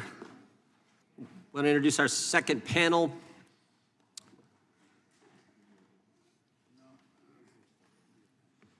We don't have all our second panel. Mr. Turley is.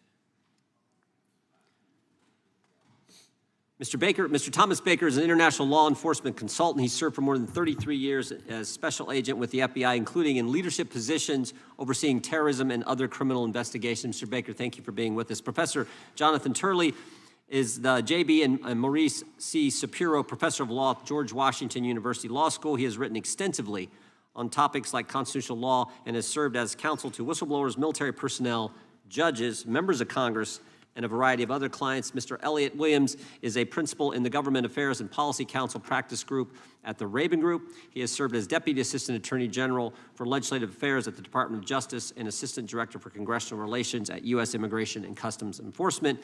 And Ms. Nicole Parker is a former special agent with the FBI. During her time at the FBI, she worked on various matters, including securities fraud, violent crime, and the Violent Crime Fugitive Task Force. We will begin by swearing you in. Would you please raise your right hand? Stand and raise your right hand, please. Do you swear or affirm under penalty of perjury that the testimony you're about to give is true and correct to the best of your knowledge, information, and belief, so help you God? Let the record show that each witness answered in the affirmative.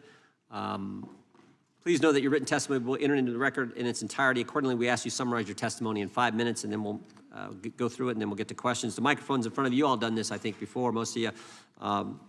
Green means go, yellow means get ready to stop, red means stop, and then we'll get to the questions as quickly as we can. Mr. Baker, you're recognized first. Again, thank you for being here. Thank you, Mr. Chairman. Americans have lost faith in the Federal Bureau of Investigation, an institution they once regarded as the world's greatest law enforcement agency. I spent 33 years in the FBI and have continued to be closely engaged with the Bureau since my retirement. I am deeply troubled by this loss of faith, not only because of the challenge and danger it presents to our nation, but personally, it breaks my heart. Specific lapses will be looked into by this panel, but the big issue is, why did they happen, what changed, and what should be done? Culture is where it starts. This widespread deleterious behavior of the past several years describes a culture, not just the work of a few bad apples. Robert Mueller, when he was the FBI director, set out deliberately to change the culture of the FBI from a law enforcement agency to an intelligence-driven agency. That had bad and unintended consequences. And the difference is this: in law enforcement, you spend every day, consciously or unconsciously, waiting for that day to come when you're going to raise your right hand before a judge or before a jury and swear to tell the truth, the whole truth, and nothing but the truth. That's quite different than an intelligence agency that operates through deceit and deception, and their end product is an estimate. Some would call it a best guess. Guesses aren't allowed in the courtroom. Past reforms, like the Church and Pike committees, were necessary. This present subcommittee is a step in the right direction. Hopefully, its work will be bipartisan, because the abuses of an intelligence-driven FBI threaten the liberty of those on the left as well as those on the right. In 1978, after the Church Committee revelations, reforms were undertaken. The FBI and the DOJ enacted a series of Attorney General guidelines for conducting investigations. The Congress gave us the Foreign Intelligence Surveillance Act. Now, however, the use of FISA against U.S. citizens, as seen in the Carter Page case, has presented a threat to American civil liberties. FISA suspends the Constitution. For its first decades, the Foreign Intelligence Act was used, as its name implies, to surveil foreign agents resident in this country. FISA needs to be returned to that original purpose. That is something that the Congress can fix. That the FBI collided with Twitter to suppress free speech is shocking. What is even more surprising is the FBI's explanation or denial that they did that. Over the past few years, when shenanigans were discovered in the Bureau, by the Bureau, the miscreants were shown the door. Director Wray and other FBI leaders, their theme is, the bad apples are no longer with us. With the Twitter revelations, there is not even that usual half apology, but a bold-faced denial that nothing is wrong. The First Amendment guarantees free speech. The FBI, by urging Twitter to censor speech, which it could not itself do, was engaging in a perversion of the First Amendment. For most of FBI history, agents were trained that part of the FBI's mission was to be a guarantor of the Bill of Rights. That has now been turned on its head. A renewed emphasis on the Constitution as a cornerstone of the Bureau's work is what is called for. When I was in training as a new agent, we were each given a pocket copy of the Constitution. We were told to keep it in our breast pocket, and that if we did that, when you would think about it when interviewing a citizen or when searching someone's home, if you kept it close to your heart, you wouldn't go wrong. For years, when explaining the FBI to various groups, I would always emphasize that unlike other countries, the United States was blessed to have, as its domestic security service, a law enforcement agency, an agency rooted in the rule of law.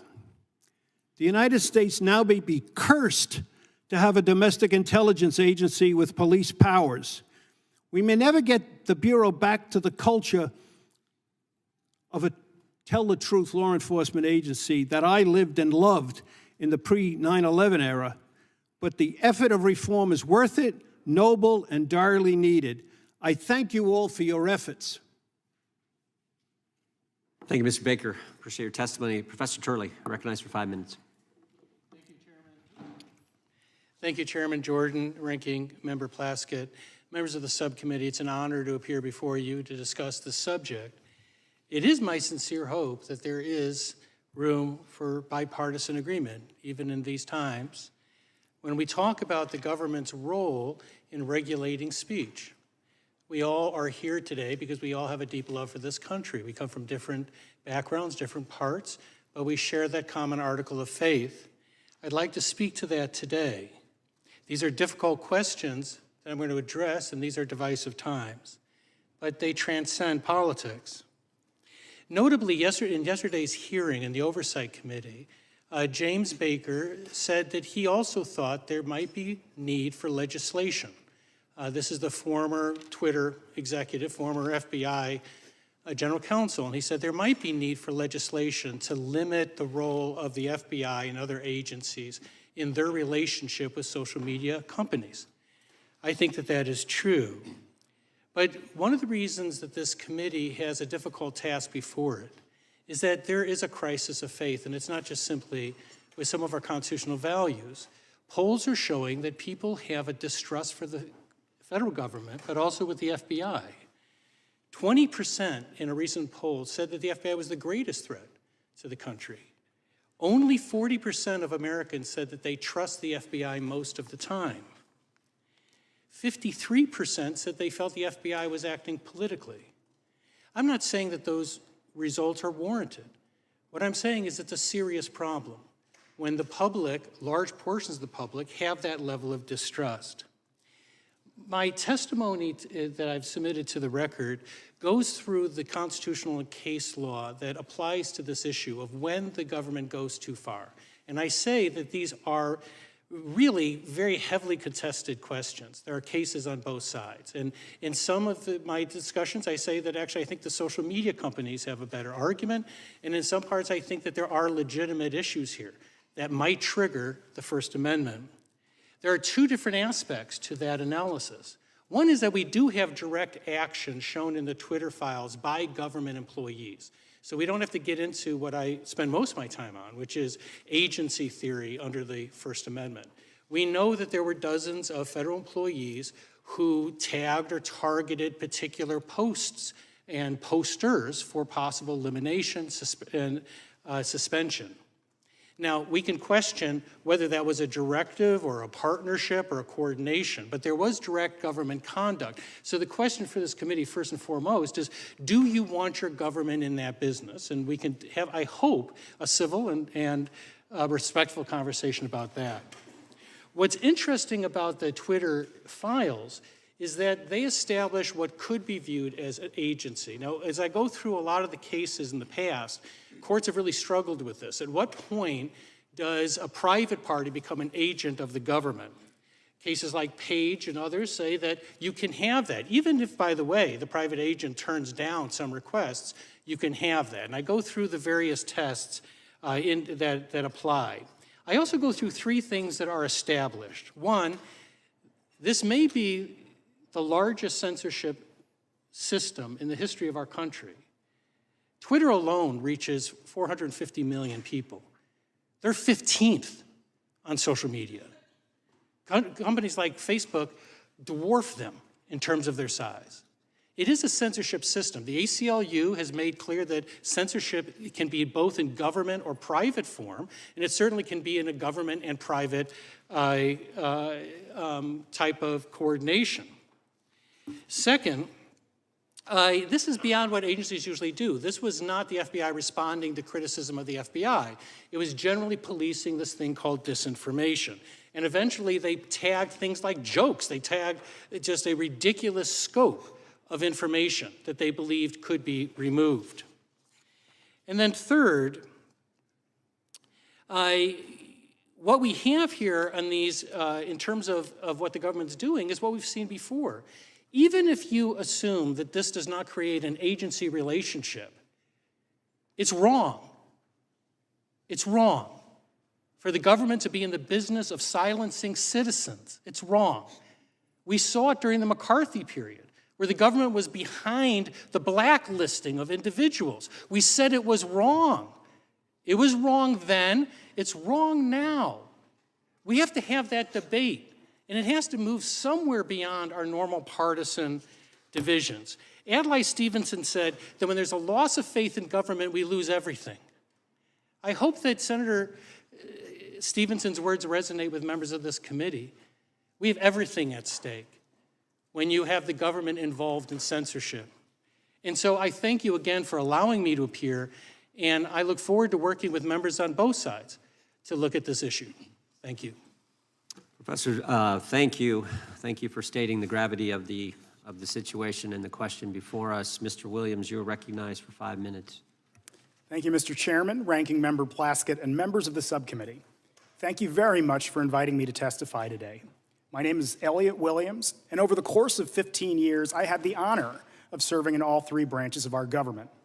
Across that time, I worked as both a career prosecutor and a senior appointee, as both a rank-and-file employee and in senior management, and in both Republican and Democratic administrations. For a major portion of my time in government, I served in roles tied directly to the relationship between the executive and legislative branches of government. I served as counsel to the Senate Judiciary Committee across the building, or across the courtyard. and helped run legislative affairs at both the United States Department of Justice and the United States Customs and Immigration Enforcement, or ICE. And I know that I'm here today speaking in my personal capacity and not on behalf of any employer. Now, having sat in the seats of the very staff behind you alongside some of the very people who are still here today, as well as in the role of the executive branch employee or official responding to your requests, I can say that each institution's interests are critically important to creating a healthy, functioning democracy.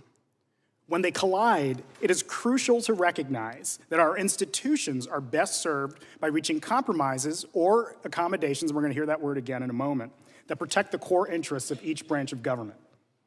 Congressional oversight, the reviewing or monitoring or supervision of federal agencies and activities, is essential to good government. It helps ensure that officials who hold the public trust apply laws fairly and spend their funds wisely, our funds wisely.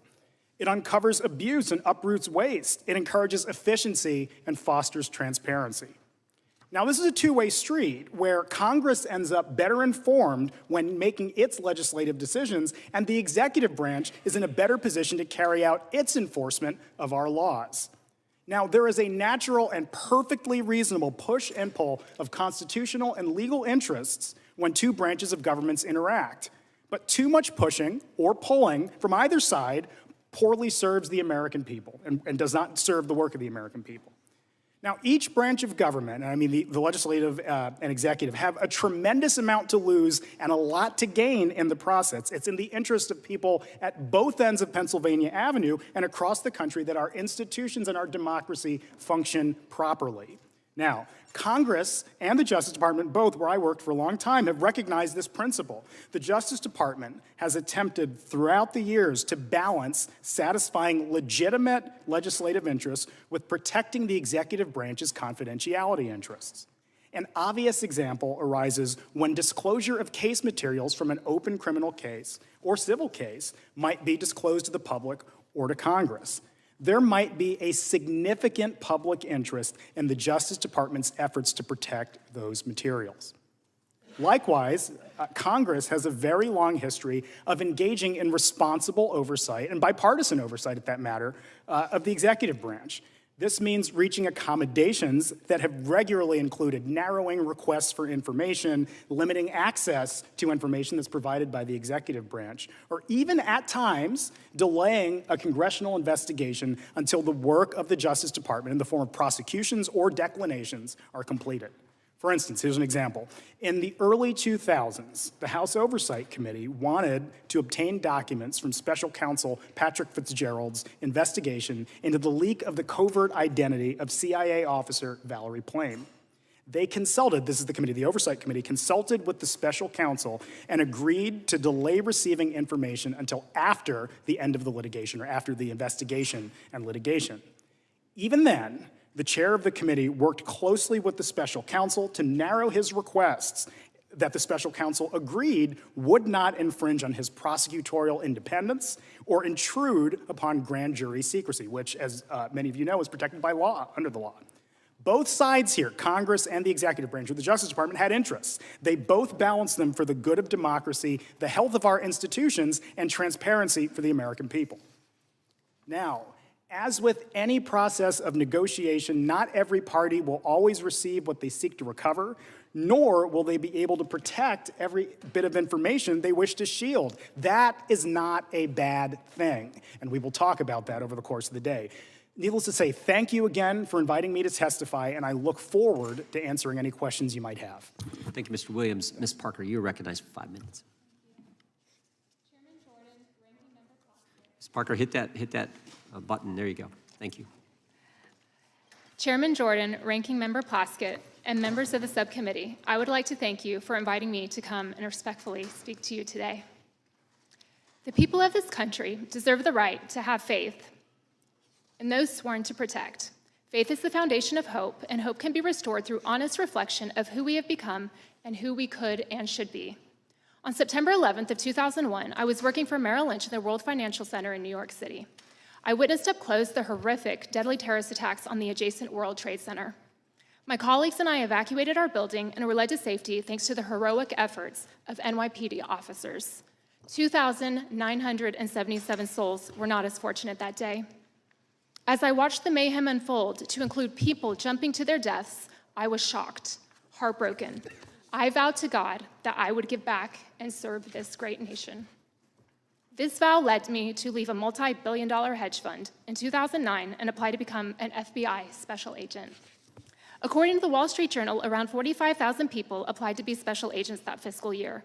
About 900 made the cut, and I was one of them. After 5 months of arduous training at the Academy in Quantico, I was a sworn-in special agent assigned to the Miami division. I considered it a very sacred responsibility and was honored to be entrusted to protect and serve the American people. My entire career was spent in the field, where I believed I could make the strongest impact in rescuing victims and putting criminals behind bars.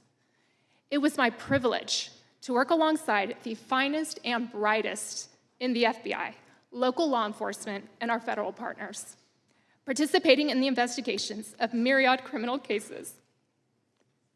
The Marjorie Stoneman Douglas High School shooting in Parkland, Florida, the 2017 Fort Lauderdale Airport shooting, the Cesar Sayoc pipe bomb case, multi-million-dollar Ponzi schemes, crimes on the high seas, bank robberies, murders for hire, sexual assaults, extortions, and more.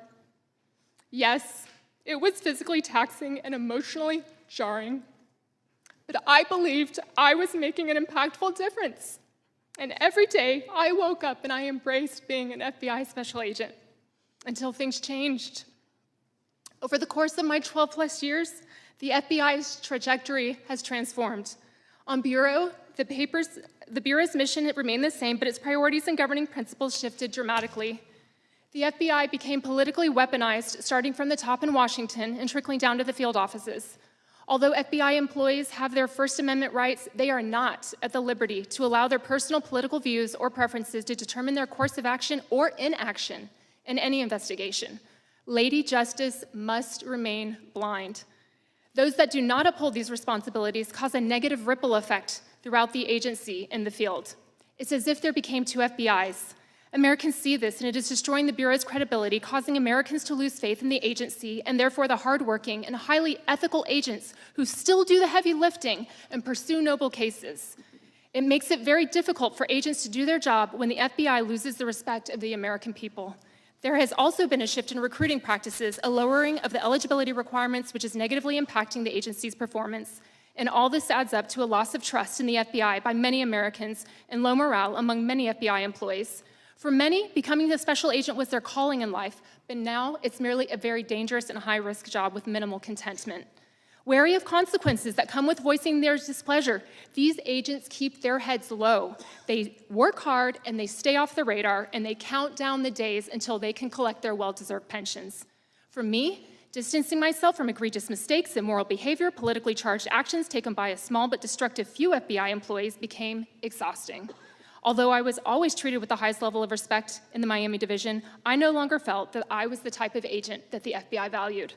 I began to lose passion for the career I loved, and peace came as I reflected on the victims I assisted, the criminals I took off the streets, and I remembered positive performance reviews, awards, and accolades I had been given, as I left nothing on the line in my work as a special agent.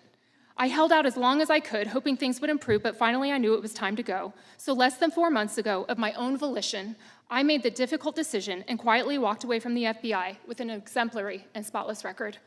I love the FBI I joined, and I have treasured memories working alongside remarkable people. I'm proud to have served with honor as a special agent. And while I sincerely pray for the FBI's future success, the FBI's troubles of late were bigger than anything I could change. Going forward, I will continue to serve others in our beloved country while honoring and celebrating the true heroes, both past and present, of the FBI. When I was invited to participate in this hearing, my initial reaction was to decline their request, as there may be others more capable who would do a much better job than me. And why would I want to subject myself to the stress of testifying, putting a target on my back, and likely facing public scrutiny? As I prayed about this invitation,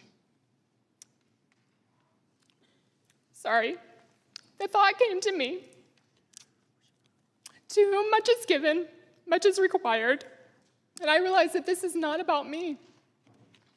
I have been given the opportunity to speak up on behalf of numerous current and former Bureau employees who feel similarly, but they do not have a voice. I am not here today to show favor to any political party. I am here to stand for the truth based on my experience at the FBI. In all humility, I hope to make an impact in creating a stronger agency, which is what Americans deserve. Thank you, Ms. Parker. Thank you for your service. We'll now proceed under the 5-minute rule with questions. The chair recognizes the gentlelady from New York, Ms. Stefanik. I want to echo the chairman. Thank you, Ms. Parker, for your extraordinary service and your courage for being here today.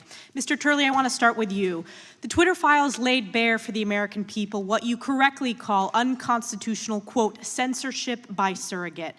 Matt Taibbi writes, quote, Twitter's contact with the FBI was constant and pervasive as if it were a subsidiary. Do you agree with that assessment? I do. What we know on the record so far shows a relationship that goes beyond this sort of informal exchange of ideas. You're correct. In fact, isn't it true that leading up to the 2020 election, Twitter had weekly meetings with not just the FBI, with DOJ, with DHS, with DNI, to conduct this unconstitutional censorship by surrogate? We know that because of the Twitter files, correct? Correct. And it was not just meetings, not just censorship of stories like the Hunter Biden laptop story. We also now know that the FBI paid Twitter over $3.4 million of taxpayer funds to censor these stories before the 2020 election. Is that correct? That money was paid. Twitter confirmed that. And the Twitter files are just the tip of the iceberg because there's so much more. There was a corrupt revolving door at the highest levels between the FBI and Twitter. Look no further than Jim Baker, former general counsel at the FBI who helped unlawfully investigate Donald Trump in the 2016 election. Or look at Jim Comey's deputy chief of staff, who became the director of strategy at Twitter. Isn't it true, according to the Twitter files, that there were so many FBI officials who then went to work at Twitter that created their own Slack channel and crib sheet for onboarding? The Twitter files confirm that, correct? Correct. Are you aware, as the American people are aware, that according to polling, of the people that were made aware of the Hunter Biden laptop story, 53% would have changed their vote, including 61% of Democrats. This is the definition of election meddling, and it's the definition of election meddling by the FBI on behalf of Democrats, paid for by the U.S. taxpayers. It's collusion, it's corruption, and it's unconstitutional. Ms. Parker, I want to go to you next about your experience at the FBI, because this is not just about the Twitter files, which folks are focused on because of the news it made. It's about a systemic rot in the culture and the politicization of the leadership of the FBI, and it needs to be rooted out. Let's take a step back. Let's look at the targeting illegally of parents who wanted to stand up for their kids at school board meetings. On September 29, 2021, the National School Boards Association sent a letter to Joe Biden equating parents at school board meetings to domestic terrorists. And on October 4th, Attorney General Merrick Garland issued a memorandum to the FBI and U.S. attorneys that the department would use federal enforcement tools to target and prosecute these parents. Do you consider parents as domestic terrorists? I do not consider parents as domestic terrorists. No, I do not. No, and neither do the American people. But there's more to this story. It goes back further than that initial letter on September 29th, because the letter didn't happen organically. It was solicited. It was solicited by the White House and by the Secretary of Education. Essentially, the Biden administration laid the predicate for which it used to justify illegally targeting the American people, targeting these parents. Is it proper protocol, as a former FBI officer, to set that predicate, to manufacture the reasoning to justify opening an investigation? I believe that no one should be targeted for free speech and that violence should never be tolerated under any circumstance, but it should definitely not, no one should be targeted because they want to speak up at a school board meeting. This was a setup, and it was the setup, and it's the real definition of weaponization of the government against the American people. And it's not just this example of targeting parents at School Boards Association. It goes back to the opening of Crossfire Hurricane. It goes back to the faulty FISA application. It goes back to what we heard on that first panel from Senators Grassley and Johnson. It goes back to the suppression illegally of the Hunter Biden laptop story paid for by the US taxpayers. This corruption needs to be rooted out, and it's not just about protecting the US Constitution. It is most importantly about protecting the American people from the weaponization of the federal government against them. Yield back. Lady yields back. The chair now recognizes the ranking member for 5 minutes. Thank you, Mr. Chairman. Very interesting. As a parent of 5 children, I think having my rights as a parent is a very sacred trust, a very sacred trust. But Mr. Williams, would you say that having worked as a prosecutor, threats of violence against individuals is something that supersedes an individual simply being a parent? Of course, Madam Ranking Member, threats of violence are actionable under the law. When they come, prosecutors can or the FBI or any other investigative agency can investigate them and prosecute as appropriate. Sure. This one-page DOJ memo that we've made much ado about says in its first instance that the First Amendment protected activity should never be subject to prosecution, and issues a concern to illegal violence and threats of violence that are made to school board officials, most of whom are, surprise, surprise, parents, volunteers who do the unenviable job of trying to direct their children and their communities' activities with regard to education, a job most of us, thankfully, have not had to do. And I'm also troubled, I'm deeply troubled by all of the events, as well as the increase in violence and threats of violence against civil servants and federal law enforcement as we attempt to weaponize these individuals doing their job. In fact, we've seen the consequences of this rhetoric over and over again. I'm also deeply troubled by the idea of Congress, as I said in my opening statement, using oversight as a weapon to air a list of political grievances. We seem to hear much of that from the first panel, especially. I've been a member of the House Oversight Committee, where I saw firsthand how good oversight can help Congress make better public policy. Mr. Williams, you've worked in both Congress and the executive branch. Do you agree with me that oversight of the federal government is an important legislative process? Absolutely. As Representative Raskin said at the first panel, the Constitution doesn't explicitly lay out an oversight mandate, but the legislative mandate of Congress provides Congress with its ability to engage in oversight. Oversight is good when it helps the government work better. Thank you. Do you agree that congressional oversight is at its best when it's focused on addressing the real problems that Americans face on every day? The real problems Americans face every day and making government work better, absolutely, Congresswoman. I believe in congressional oversight, and committee Democrats would be willing to work together to conduct oversight of matters such as the disproportionate audits by the IRS of African-American families. Recent reports about former Attorney General Bill Barr and Special Counsel John Durham. Mr. Williams, do you agree that congressional oversight works best when it's bipartisan in nature? Absolutely. And have you seen examples of that in bipartisan investigations? Oh, absolutely. I know that it's so infrequent now, but have you ever seen any? Absolutely. A great example is in 2016 when the House Committee on Oversight, led by Republican Chairman Jason Chaffetz and Ranking Member Elijah Cummings, worked together on an investigation, a bipartisan investigation of the United States Secret Service and mismanagement and misbehavior there. It led to bipartisan legislation that made, as I said, the government work better and Secret Service a more functional organization. What about cooperation between the branches of government? Is it necessary for Congress to be willing to work with the executive branch in investigations? Yes, and vice versa. Absolutely. The executive branch should be willing to work with Congress as well. And would that first instance be trying to come to agreement as to when and how documents and information could be given?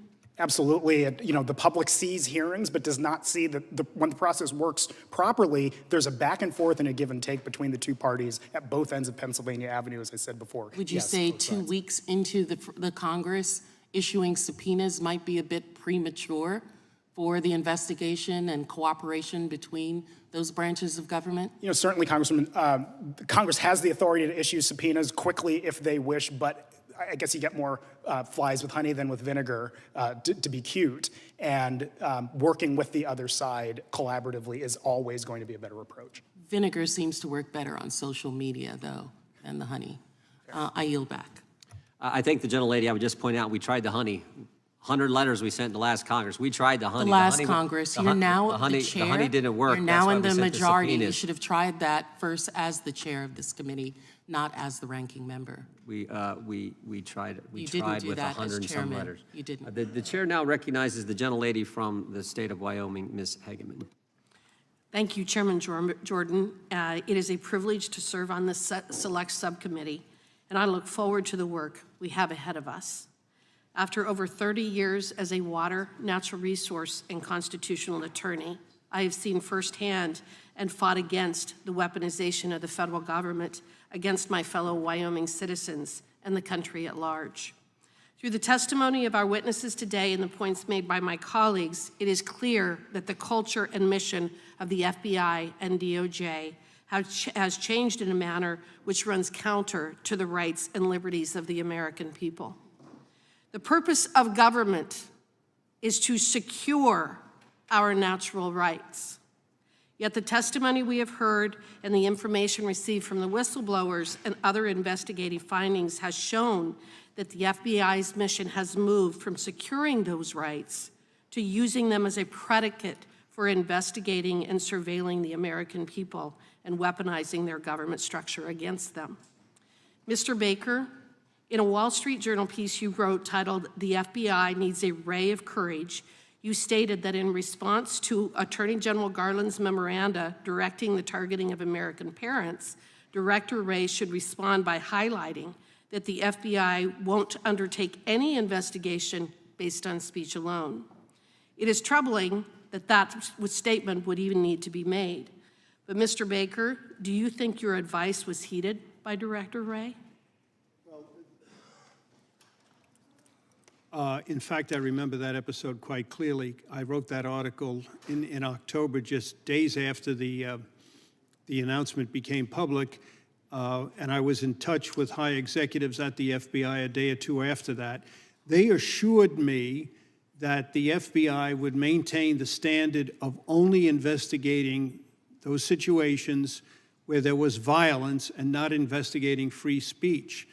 I have to accept the ranking members of the FBI who told me that. However, my article in the Wall Street Journal still stands. We needed, the FBI needed, the American people needed to hear Director Wray say that publicly, as other FBI directors have spoke up to previous attorney generals and previous presidents, and he never did publicly. And the American people needed to hear, we wouldn't be having this discussion today if he clearly stated that we will not investigate speech, we'll only investigate violence. We're still waiting for that statement. Okay. Mr. Turley, from what Mr. Baker just said, we have seen two issues stemming from this abuse and change of priorities within the FBI and DOJ. They are either investigating Americans based upon their constitutionally protected rights, or they are flagging lawful action to which they have political objection. In some of your recent writings, you have identified two very important points from the revelation of the FBI Twitter relationship. First, that this relationship is a First Amendment violation as it constitutes censorship by surrogate or proxy. And second, you also are concerned that you don't know what is more menacing, the role the FBI played in Twitter's censorship program or its response to the disclosure of that role. The Constitution is a limited governance document. The First Amendment identified our God-given right to speak freely and imposes restraint that the government shall make no law abridging the freedom of speech. Mr. Turley, can you explain the implications of the government relying on private industry to circumvent the First Amendment? Thank you for that question. The Supreme Court and lower courts have spent a great deal of time trying to define when a relationship with a private party can cross over to a type of agency relationship. And that also applies on the state level through the 14th Amendment. In cases like Page, for example, you have situations where you have a government official who called an employer to say, I don't like what this person said in a public meeting, and that employee was fired. And the court said, you know, that is government action. That is a violation of the First Amendment. One of the things that this subcommittee has to deal with is that difficult line, and I admit it is difficult. But in these Twitter files, there's a very disturbing picture that emerges. You have regular meetings between the FBI and Twitter. They even offered to give clearances to Twitter officials. You have complaints among Twitter employees that this is overwhelming in terms of the number. And what you really see is how insatiable censorship becomes, that eventually they were doing what appeared to be word searches and just sending all of these postings in for possible action by Twitter. And that included things like jokes and other things that anyone looking at it would realize that this is not a nefarious Russian operation. So when we talk about surrogate censorship, we're talking about one of the most serious threats against free speech. You know, people always say, well, you know, the First Amendment only applies to the government. The First Amendment is not synonymous with free speech. It deals with one problem of free speech. What we're talking about with surrogate censorship is a much greater problem for those of us who value free speech as a defining right of this country. I appreciate that. And one more point to make, they also paid Sorry, the Twitter millions of gentlelady's dollars. time has expired. I will yield back.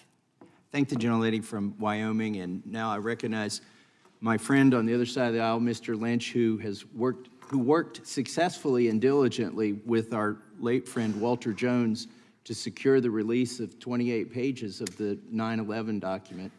And now I recognize Mr. Lynch for 5 minutes. Thank you, Mr. Chairman. Mr. Williams,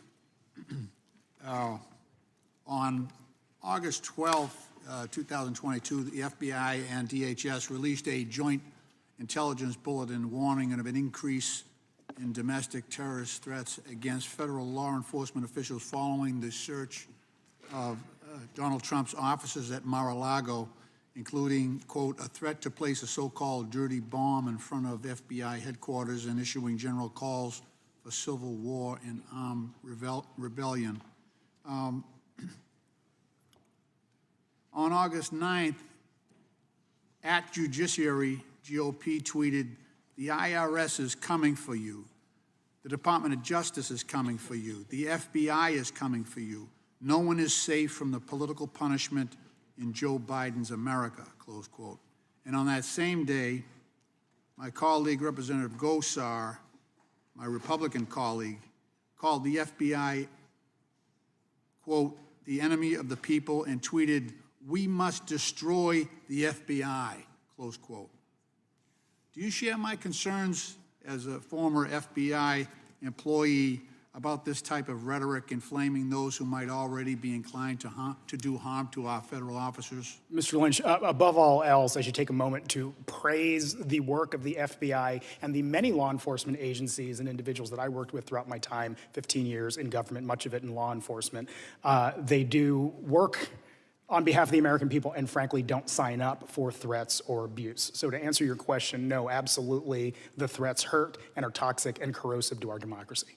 Is it ever appropriate for American leaders to encourage violence against another branch of government? The encouragement of violence is never appropriate either as a moral matter or under the law, sir. Now, thank you. The FBI has to respond to facts on the ground. And as recently reported by the Bipartisan Center for Strategic and International Studies, 28 of the 30 domestic terrorism fatalities that occurred in 2021 were the result of far-right terrorist attacks perpetrated by individuals who were, and I'm quoting, motivated by ideas of racial or ethnic supremacy, opposition to government authority, including perceived overreach related to protocols following the COVID-19 policies, misogyny, hatred based on sexuality or gender identity, and belief in QAnon conspiracy theory or opposition to certain policies such as abortion. Mr. Williams, could a congressional investigation designed to spread misinformation suggesting that the government is a threat actually compromise the safety of American citizens. The important words there were designed to, and so of course a congressional investigation that were designed to do that would be improper, sir. As you've raised as well, I was on the committee when Mr. Chaffetz and our dear friend Elijah Cummings conducted those negotiations around investigations of the Secret Service, and I also agree with the former chair's instructions around our joint investigations with Walter Jones.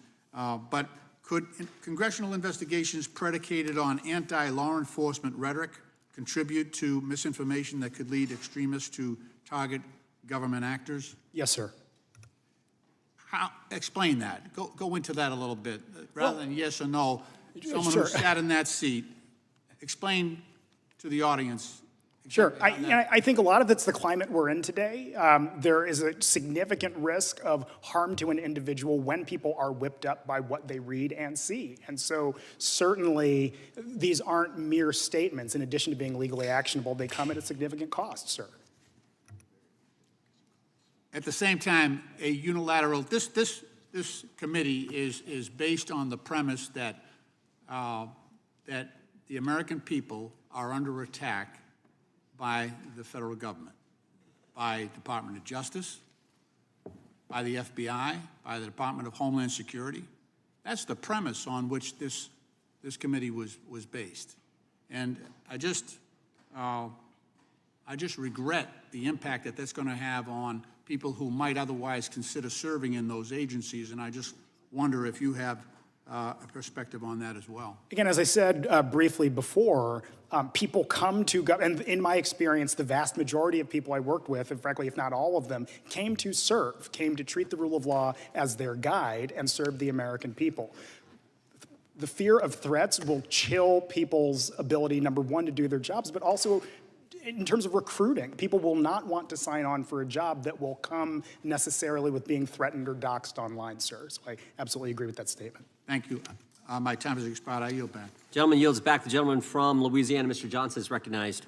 Thank you, Mr. Chairman. A lot has been said here about the fear of threats, but what we're concerned about in the scope of this committee is the fear of threats to the American citizens. The reason we use the term weaponization is because it is appropriate. We have so many examples of that across so many federal agencies that were designed to serve and protect the American people and have been used in recent years against them, that it will take us probably 2 years to lay that out. But I just want to focus on one that's been mentioned this morning because the timeline is important. The school boards issue. On June 22nd, 2021, Loudoun County parent Scott Smith spoke out at his local school board meeting and he was arrested. On September 29th, citing Mr. Smith's arrest as an example, the National School Boards Association sent a letter to the Biden administration requesting federal law enforcement involvement in local school board disputes. Now, here's what's really important. We learned later that the White House helped the NSBA draft that letter to itself. On October 4th, Attorney General Merrick Garland issued the now infamous memo directing federal law enforcement to mobilize against the parents of school children who protest at their local school board meetings. He turned the FBI, the U.S. Attorney's offices, the full weight of the Federal Department of Justice against the very citizens they were sworn to defend and protect. On October 12th, we learned that the Loudoun County parent Scott Smith's daughter was actually sexually assaulted at her school and that the school board covered it up, and that was the reason why that dad showed up to protest.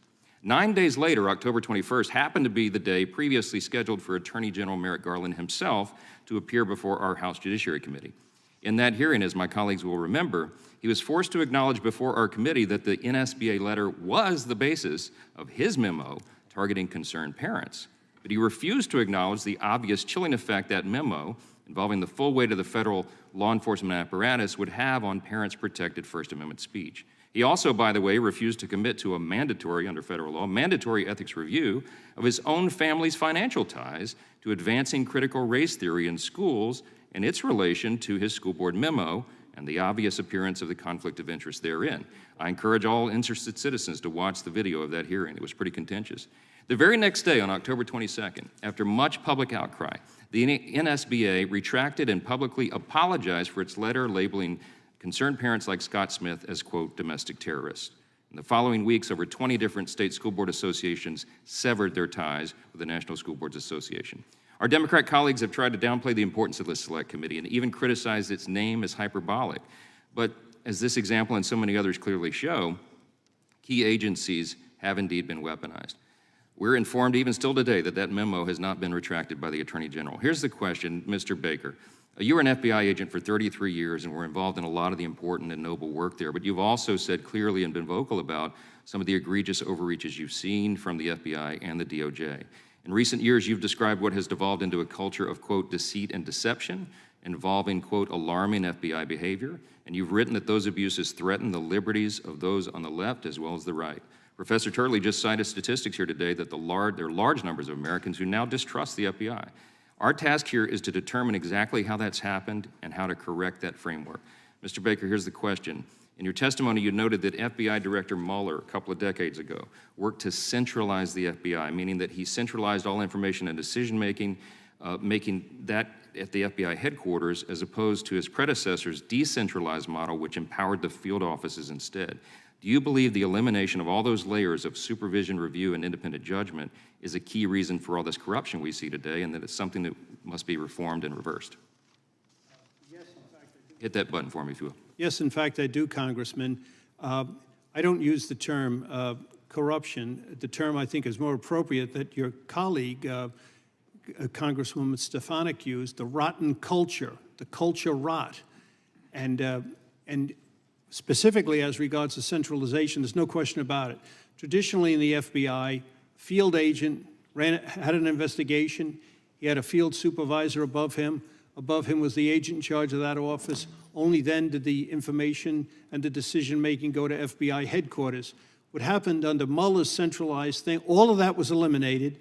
They ran these key investigations, the Hillary Clinton email investigation, and then the Trump collusion investigation, out of headquarters, eliminated all these layers of independent judgment, supervision, gone.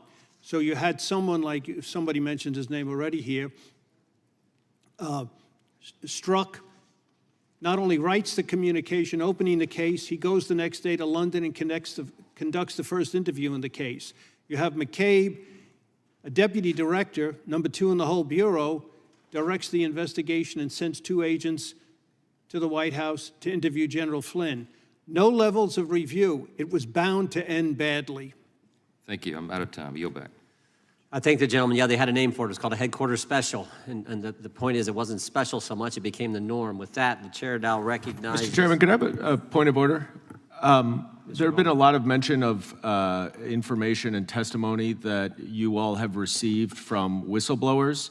When are you planning on providing that to the minority? You could have been for the very first deposition, or excuse me, transcribed interview of the whistleblower. I was there when he testified on Tuesday. Okay, that's fine. I assume you'll turn those over. But what about, you talk about dozens of whistleblowers. When are we going to get that information? When they testify, when we work with, I'll work with the ranking member on that information. You don't have any transcriptions of their interviews? We have the first one, and we have the dozens who come and talk to our office.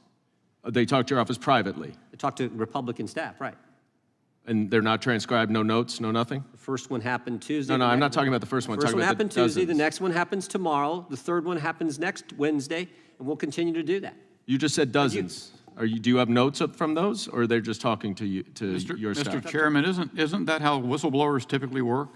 Well, it's how they're supposed to work. It's not how they worked in the impeachment that Mr. Goldman was a part of when Mr. Schiff said he didn't have contact with that whistleblower, but in fact Actually, he did. it worked exactly appropriately we're until doing Mr. it the way you're Trump would supposed not to do it. allow. We're doing it the way we're supposed to do it, Mr. Goldman. No, you're supposed to turn it over to the minority. When they come and testify, you'll have access to the transcript like everyone on the committee will. You mean your staff is not going to turn it over to our staff? We're just in the dark? No, when the transcript is done, you will get the transcript. I mean of the dozens of whistleblowers you have already talked to that came to talk to your staff. Yeah, what do you want me to turn over there? Did you? Their names? Notes? Did anyone take notes? I'll be happy to talk with the ranking member on how we handle that information. Thank you. All I'm telling you is we will schedule each for a deposition, and we are doing that. You didn't show up for the first one, but you could have been there. With that, I didn't know about it. The chair now recognizes. The chair now. Cicilline was there. There were Democrat members at the I think you need to work on your schedule. The chair now recognizes, I think, Ms. Sanchez, the gentlelady from California, is recognized. Thank you, Mr. Chairman. I know from experience how good investigations can really improve public policy. In 2009, my investigation shed light on the traumatic brain injury risks that accompany professional football, and I'm proud to say that that work changed how football teams and, more importantly, youth sports leagues address concussions. But I have also seen congressional oversight at its worst. I served on the Select Committee on Benghazi, and I saw how politicized and expensive that investigation was, and I want to note again that the final report found no new evidence of wrongdoing. Mr. Williams, you've handled oversight for both Congress and the executive branch. Based on your experience, what are the hallmarks of fair and effective congressional oversight? Again, fair and effective oversight is number one. Does it serve to make government work and function better on behalf of the American people? And then I would say, two, is there a process of accommodation between the branches of government that are seeking to have information? And that's so that, in my case, that was the Justice Department and the Department of Homeland Security, but any government entity, are they working productively together? Those two things. I'm glad you raised the issue of accommodation process. Yeah. Can you explain why that's necessary and why the government can't simply comply with every congressional oversight request the moment that it's made? Sure, and here's an example, Congressman Sanchez. It's actually more efficient in many circumstances for the parties to attempt to come to an agreement prior to whether it's issuing subpoenas or going straight to hearings and so on, because of the fact that things that are more contentious are far more likely to end up in litigation and tied up in the courts for whether it's months or years thereafter. Where if the parties had just at the beginning tried to resolve it, like the judge I clerked for used to say, "Can't y'all work this out?" We'll try to work it out up front and come to some agreement where not everybody gets what they were initially asking for, but somehow the process moves forward. Last week, just 2 weeks after being named chairman, Mr. Jordan served multiple subpoenas seeking internal information from the executive branch. In your experience, can it sometimes take time for the accommodations process to play out? Exactly, as I said, it can take time, but it's far more productive to end up with a more time-consuming process up front, but where everybody ends up getting what they want.